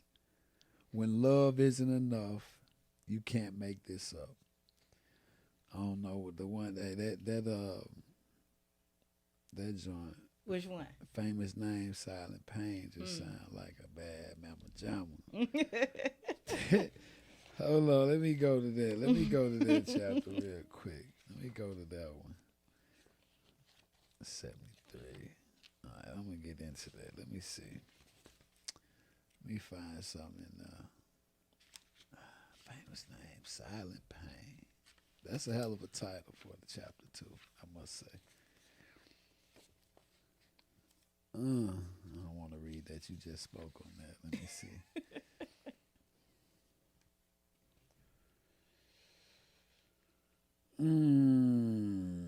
There's some people in there. Okay, I see something about a store. About a store. You say, maybe I should have called the store and made a complaint right away. At the time, I had never experienced anything like it. I didn't know how to process it. Still, I started paying attention. Every time me and my son left the apartment, I'd notice him. That delivery guy leaving too. Always with a friendly, You got to hey. stop. You talking up. You giving too much Hey. away. You giving too much away. Okay, I'm going to stop there. Look. Giving too much away. Okay. I had to stop. I'm telling you, it is a page turner. It is. Okay. It is a page turner. And I realized it when somebody was like, can I read one chapter? And then I looked up, they was on like chapter 5. I was like, hey, they buy that read book. Too much. Come on they now. Read too much. Okay, just a little bit about what I was reading. Tell me just what you can about that piece of that story. That was somebody who was watching me. I learned. That was another stalker situation. You wouldn't say it's a stalker? It was. It was a stalker. Another one of the 6. Yes. Okay. One of the 6. One of the 6 stalker situations, and not the one from the bed. I mean, laying in the room. Not from, yeah. I still got that picture in my head. Put that man in the bed. Okay, so this is a whole nother situation that you're telling about. Okay, all right, and without the details to it, that was stalker number 1. That was the first one. That was the very first one. Okay.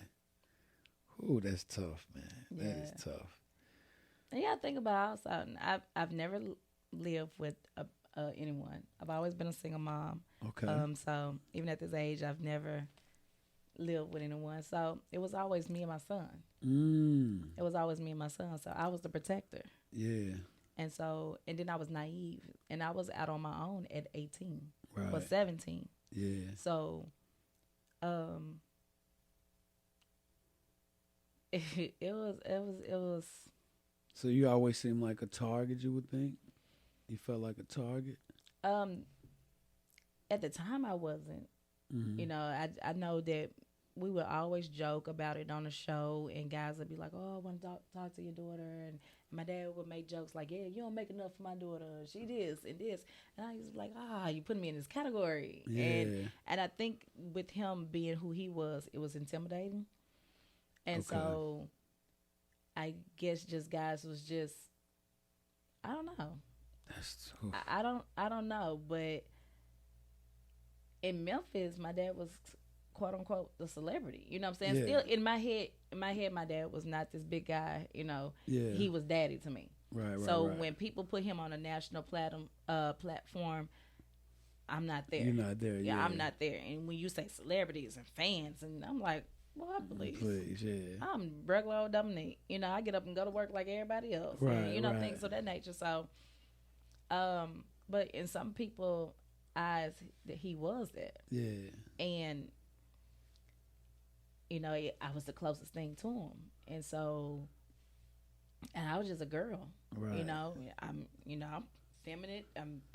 I'm girly like, and if you probably wanted to approach me, maybe you didn't approach me because of that. That's the Right. only thing I could think of. I get it. You know what I'm saying? So, They had to find another angle. You think? and the angle became crazy. You imagine walking outside your house and you got letters on your car and stuff like Yeah. that, and you looking around, and you know what I'm saying. And I talk about how I had to go through the precautions that I had to start to go through to protect myself. Right. I'm always on alert. Yeah. And so, and I was just naive to a certain thing. I'm like, where? Couldn't do apartments. I was a girl that can't do apartments. Right. Right. In apartments you can see everything too. Yeah. You can see. Oh yeah, he go to work at 10 o'clock. Yeah, And you I can didn't watch realize him that easy, people yeah. pay attention to Yeah, that. they can watch it easy. So yeah, it became a lot, and just then trying to hide it from my son. Right. Always making sure that he was always protected. And so even now he's 20 and he like it. They cool with it. He 20 right now. they cool with it. And you like, Mom, they said this. I'm like, yeah, superstar. I get you. Yeah. But that's only here in Memphis. But when I go out, You good. I'm cool. It's a breath of fresh air, and I mean, it has its pros and its cons. So do you think that you'll ever live it down, like of course not the legacy of your father, but just the things that came with it? Do you ever feel like you can live that normal life, just be his daughter? Not as and long just- as they know who he is. Really? But my plan is to never let you forget. Okay. That's the plan. You're not trying to I live need it you down. to know who started this podcast crap in Yeah, Memphis. yeah. You know what I'm saying? I need you to know who the godfather He of it definitely is. did At that. this point where it is, it can't stop. Right. Somebody has to outlive it. If my brother was well, he would have been a motherfucker. Because if you see my brother, he looks like him. He talk like him. It Yeah. used to be so crazy to the point where you couldn't have dinners because they would just go toe to toe on who made the most money. And this, I used to be like, oh my God, y'all so much alike. Really? But my sister, she's kind of the shy one. Uh-huh. But so it has nobody to be but me. Okay. And You say your brother's not well. so in 2020, my brother had he had COVID, he had a stroke, and he had a heart attack. Oh my God. All at the same time. So he has not went back to normal. Okay. And to me, my brother was, and he would probably disagree. He was, to me, was always trying to be the epitome of what my dad was. Okay. And my dad was one of those men. My girls get everything, but the boy got to get it how he live. Uh-huh. And so, and it's not my story to tell, but I do feel like if he was normal him, this would definitely have been his route. Okay. And so, and because he's not, and the Matthews name does die with us. Okay. No one else is a Matthews in our family.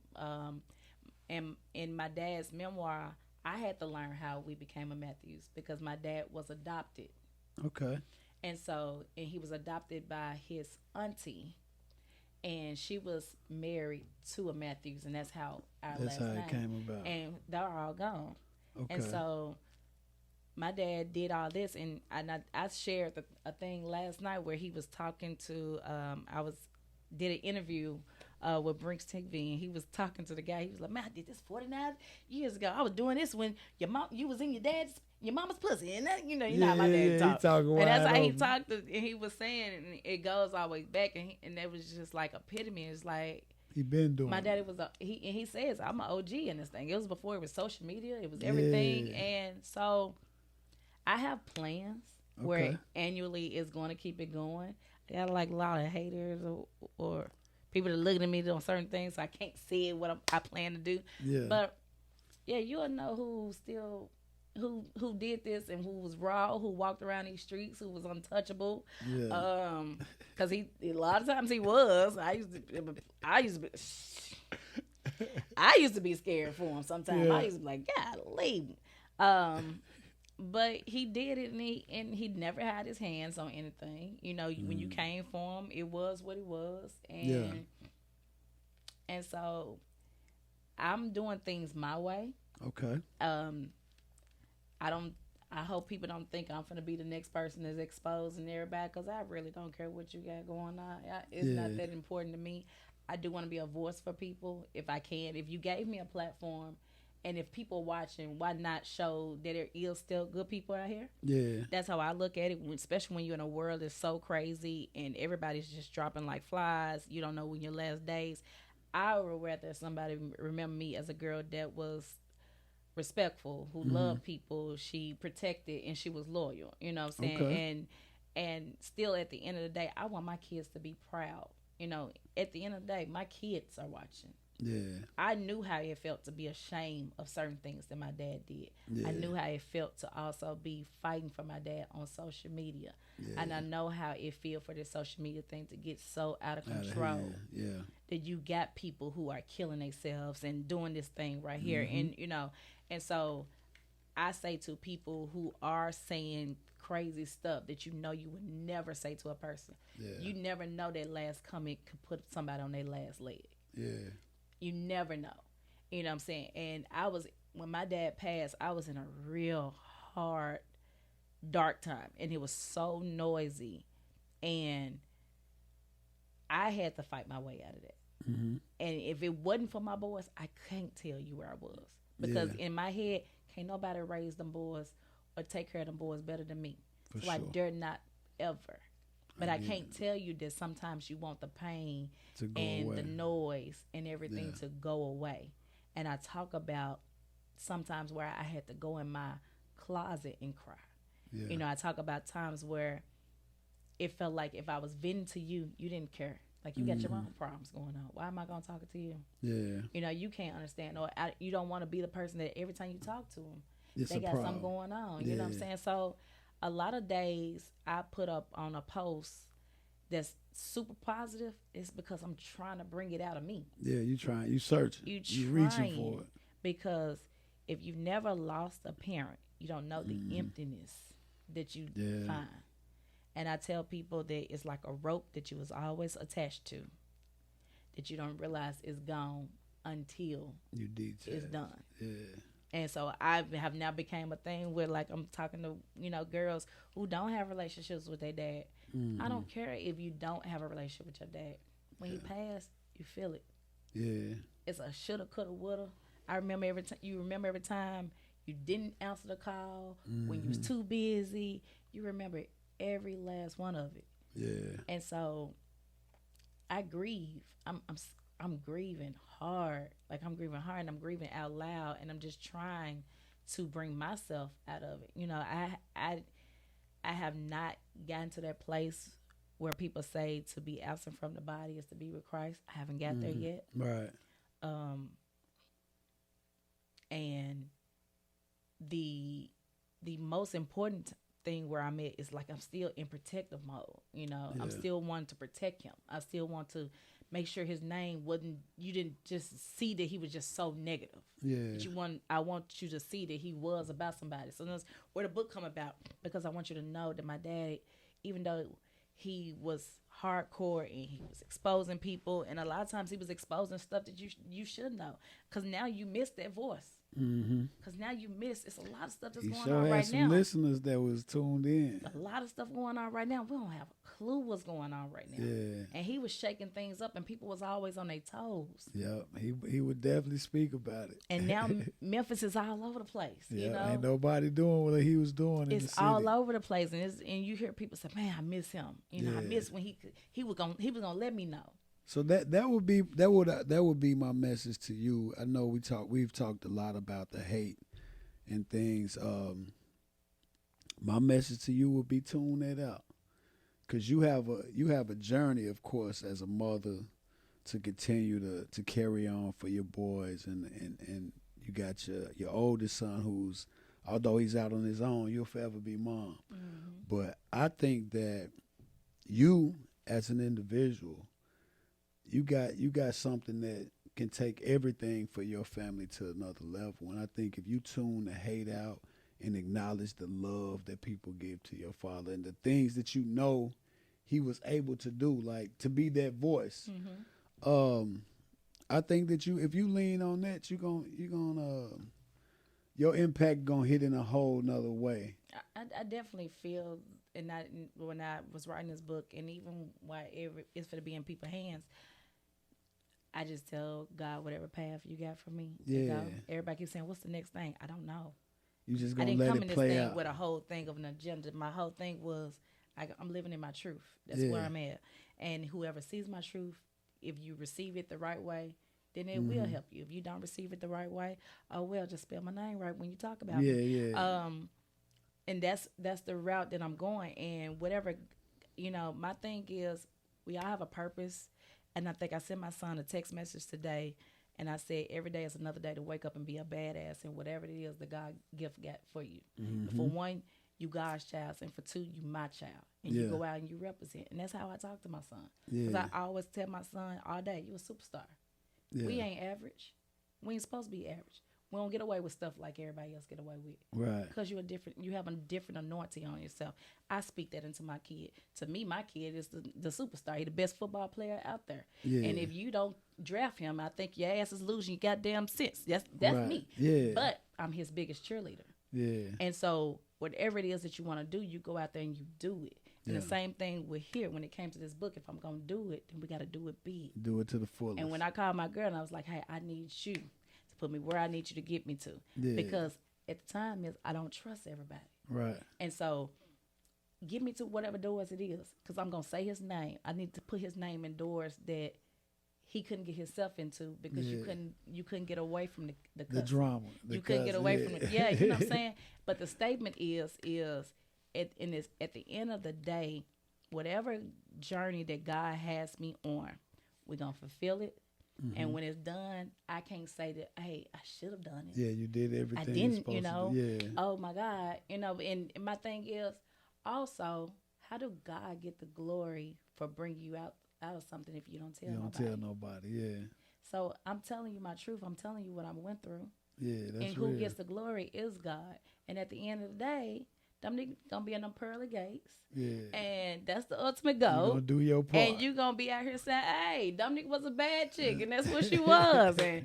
And that's the only goal I have for myself, is that, I'm leaving a legacy for my kids. Yeah. And my kids are not Matthews, but my son also has a real strong name. And I'm be strong, be tough. Yeah. This is a hardcore world. And I'm a hardcore girl.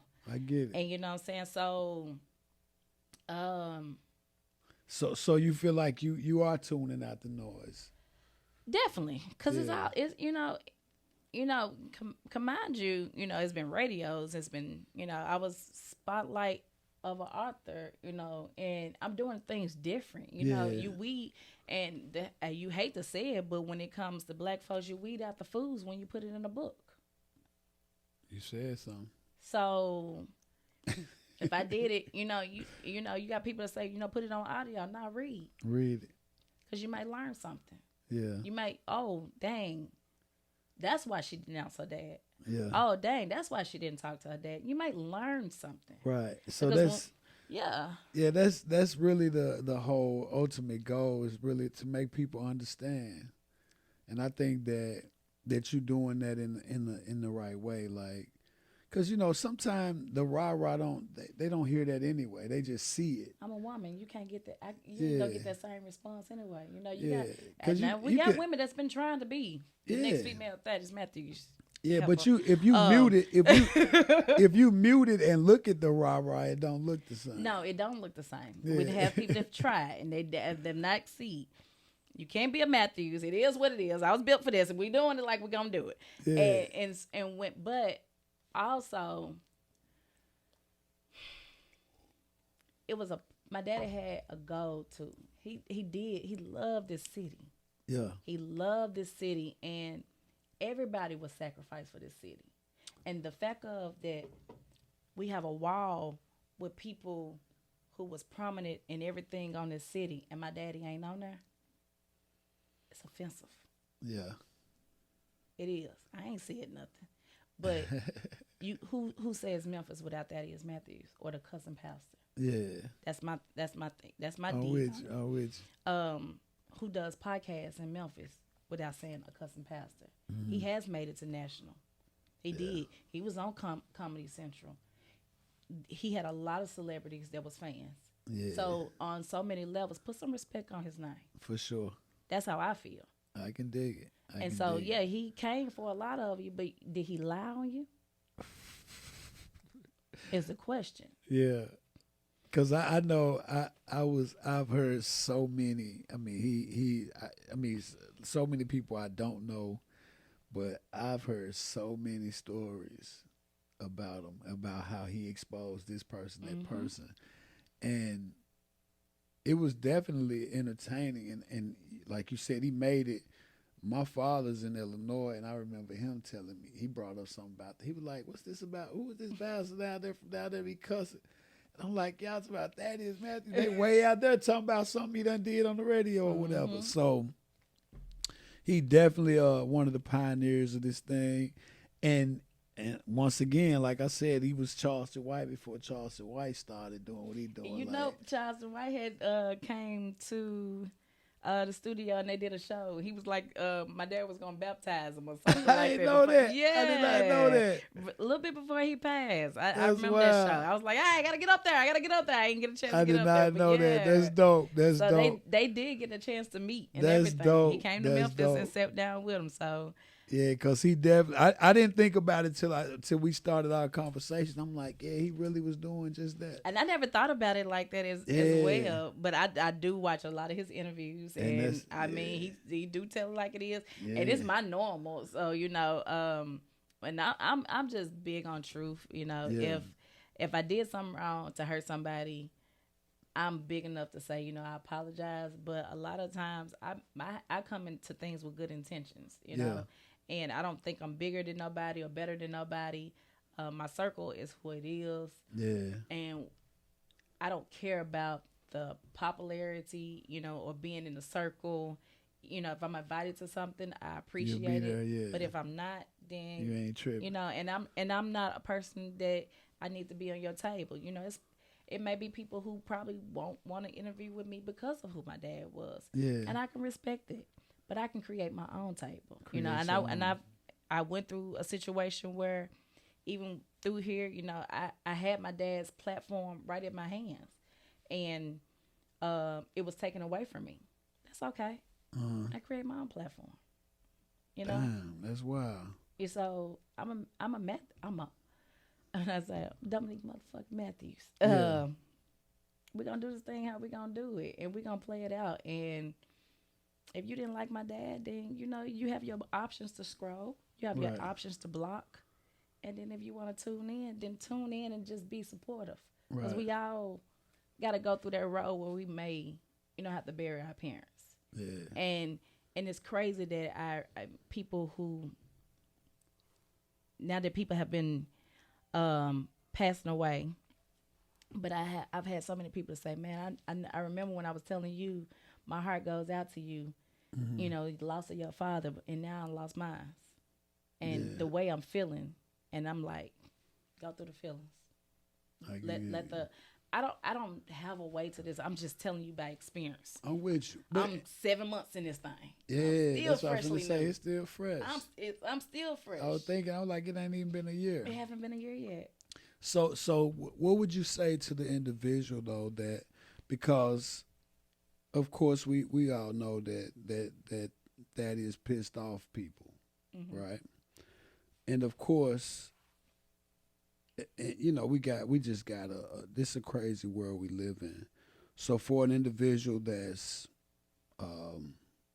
just say an enemy, what would you say to an enemy, or what would you expect from an enemy of Thaddeus Matthews, of your father? What would you expect of an enemy? Would you expect them to switch it off and say, oh, but no, he's passed away? Because you think of the laws of the world, or the ways of the world, like they don't really switch up. I get it. You know, so what would you say in that aspect where they're enemies?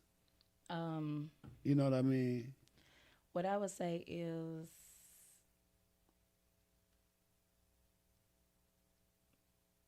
I apologize. I apologize. Okay. Because my dad did hurt people. Words hurt a whole lot more than slapping somebody or hitting somebody. And that could have been a real tough time. I'm sure my daddy drove people to the edge. And being somebody who was on the other side. Yeah, you've been driven to the edge. I know. Yeah. I had my daddy with tears in his eyes, and that's a show I've never watched.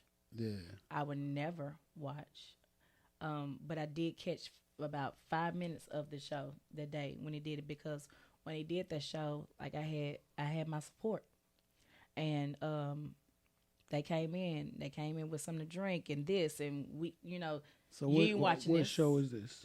Because I'm not following. I don't know the name of the show that he had did. So me and my dad had a spell. I didn't make it to the hospital one time. Okay. And in the show, we got to arguing.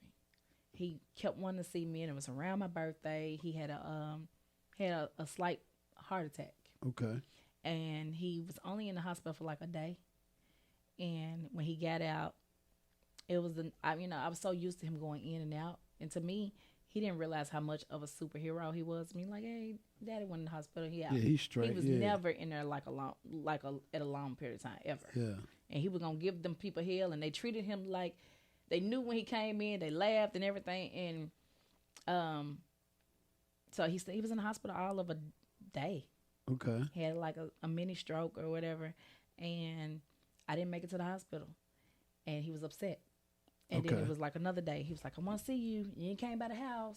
I'm like, Dad, I'm going to get over there. And he didn't know at the time I was doing like 3 jobs at one time. Yeah. Because Daddy just knew I was making it and I was cool. And I talk about all those different things. But you said a show. You said he did a show. He did a show. Because still my dad was my plan B. If things was getting tough, I just knew I can call my dad. Call him, yeah. And he got upset when I had called him about some money. Oh. He was like, I ain't seen you, but you asked for some money type thing. And that's kind of how it went. So he put a post up on Facebook. Oh, okay.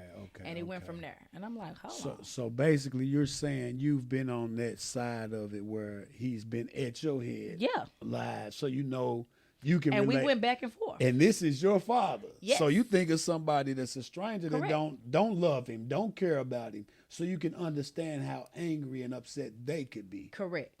That's exactly where it is. Okay. That's where your apology comes from. Because I know how it felt. I get it. Because that's commendable. Because it was everywhere. It was YouTube. Yeah, it was Instagram. It was Facebook. Yeah, he was big. It was everywhere. And I'm trying to go places, and people want to pray for you. And, you need to forgive your dad and all this stuff. And I'm like, it's a different level when it's public. Yeah. When tough. you have celebrities that inbox you and say, I apologize. That's tough. You know what I'm saying? So it was loud. I get it. It was embarrassing. It was hurtful. And my daddy tore my whole character down. Yeah, but that's I'm just saying you just even for you to understand that and for you to say when I say what do you say to his enemies and you said I apologize. I apologize. I That's apologize real. because when I did denounce him that time, because and you when you're reading that book, why I denounced him that time as well, I still said to everybody he has hurt, I apologize. Mm-hmm. I was always still trying to make amends for him. Right. And because I knew where the levels where he was, and Yeah. still, I didn't even think he was that far. To Yeah, tell you yeah. the You truth, don't even know at this time. I didn't think yeah. he was that far because my daddy was not going to let you show. He ain't was showing not going to that show no weakness, weakness. yeah. No, all the way Yeah. to the end. To the end, Really? he was not going to show no weakness. And it's a picture that went viral. His last days. Our very last picture that we ever took together is in my book. When he was small, we were real small. I know I seen one picture out like that. And that picture is even on that day, and I was like, because he called me, he was like, "Babe, I gotta go live." Oh, why you gotta go live? And he was like, "I gotta go live. I gotta tell everybody. I gotta tell everybody how good God has been to me." I'm like, Yeah. But we hadn't took his phone. Yeah, you and trying everything. to manage? Yeah, because you trying to manage it like cut it out.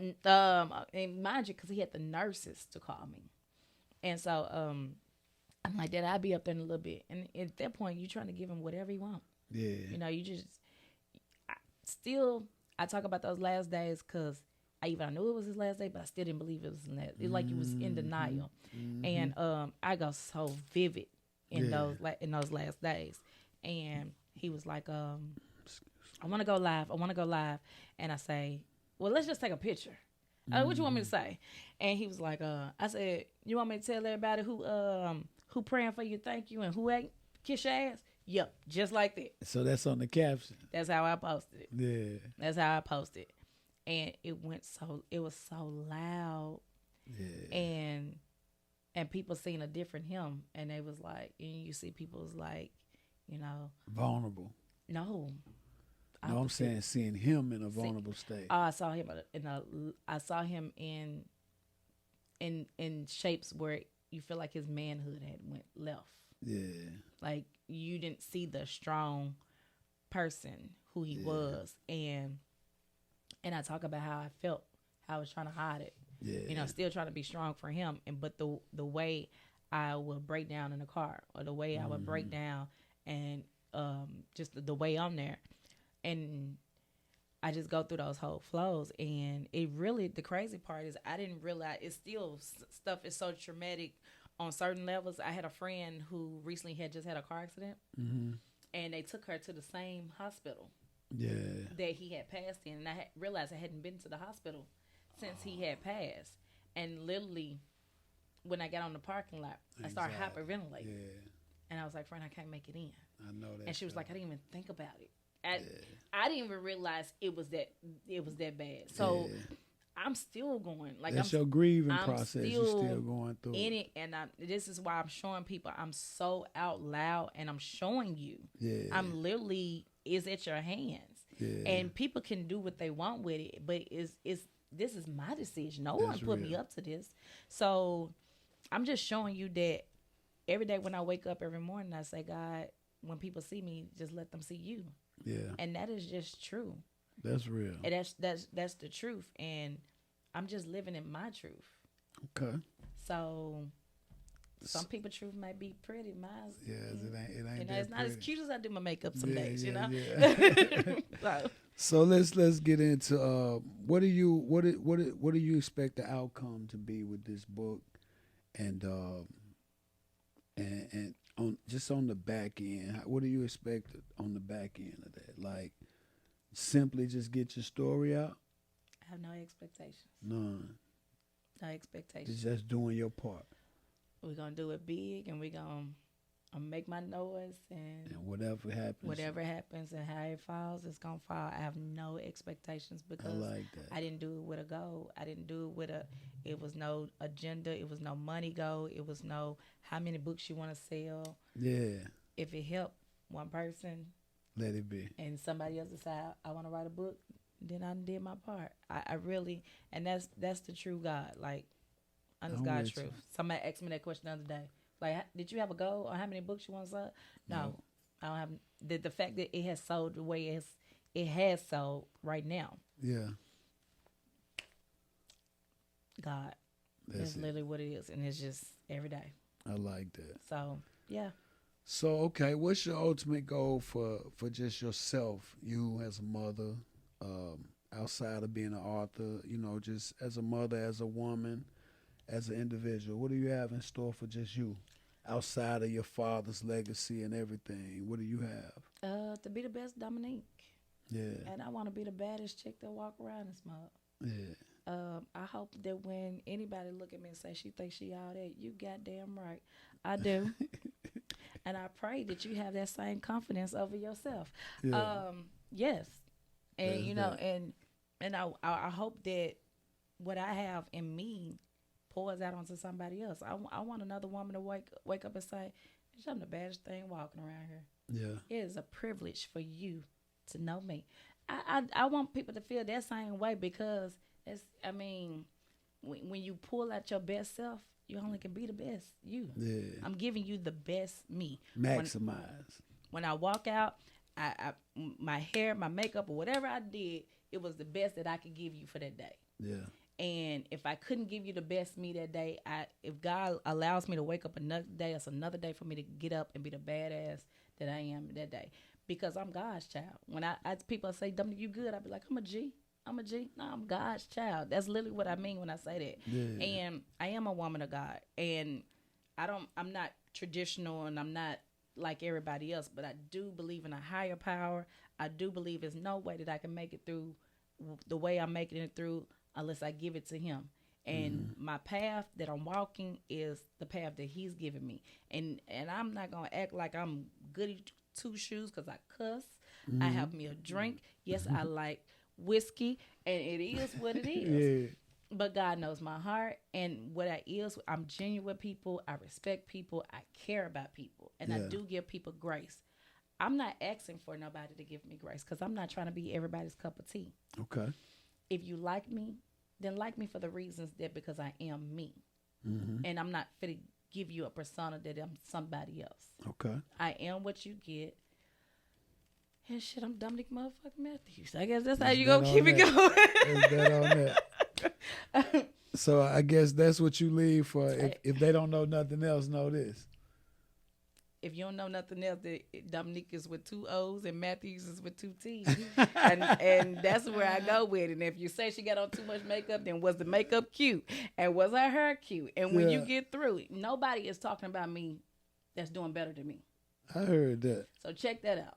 Yeah. So if you feel like you have an anger against me, then allow me to send you affirmations and say, "Baby, you beautiful, and we can do this thing together." Because I'm a girl's girl. You know what I'm saying? I love to see women empowered. I love to see how black men empowered. And if you dead wrong, I'm gonna say your ass is dead wrong. And if you on point. if you on point, I'm the girl that's gonna say, "Baby, you wearing them shoes." I'm that girl, and everybody got to grow. And everybody got, and you know what I'm saying? And I just want to be the best me. That's all I can be. I want to be the best mother, best sister, best daughter, anything that I can be. And sometimes I don't have it to give. Yeah. And that's okay. And I'm trying to learn it. And I don't have to answer to everybody. No. And I'm putting my truth out. You know, it's not going to be a series to this book. Because this is a chapter that I'm trying to close. Yeah, you just one time give it to them in the because raw and leave now it there. after this book, you know what I'm saying? I'm living in this Matthews. Yeah. You know what I'm saying? I'm his daughter. I'm his blood. Yeah. He's on my birth certificate. So if it pisses you off that I'm talking about him, well, let me give you another reason to piss you off a little more. It's a book. It's a whole 12 chapter book. But the truth is, I talk about molestation, domestic violence. I talk about being homeless. I talk about daddy issues. I'm a black woman. Everything. So you can't, it's truth, it's raw. If you want a fantasy or if you want a fairy tale, you want something that's going to end so perfect. It doesn't. It ends with my daddy gone. And that ain't my fairy tale. That's not what I wanted. Because you can have this book and give me him back. I'll take the headache. I heard that. You get what I'm saying? It's no reason he ain't supposed to be here. Yeah. But my dad was a motherfucker, and he lived his life. Right. And he did it his way. He was hard-headed through the whole thing. Mm-hmm. And I just pray that while he up there, you know what I'm saying, he's saying, Child, well done. That's what's up. Well, look, I wish you the best with the book. I wish you the best in everything that you put your hands on. well, thank you. For sure. Your sons, I wish the best for them. You say the book is available? It is available It now. is available. You can't make this up. Life of the Cussing Pastor's Daughter, DomoniqueMatthews. Y'all can get this at You Can't Make This Up, Squarespace.com. You Can't Make This Up, Squarespace.com. Man, look, we're going to get up out of here on that note. That concludes another episode of Beyond the Clientele. I'm your host, J1, J100, or Mr. So 100, because you know I do it the So 100 way. And shout out to my special guest, the Cussing Pastor's Daughter, DomoniqueMatthews. Peace out. Till next time.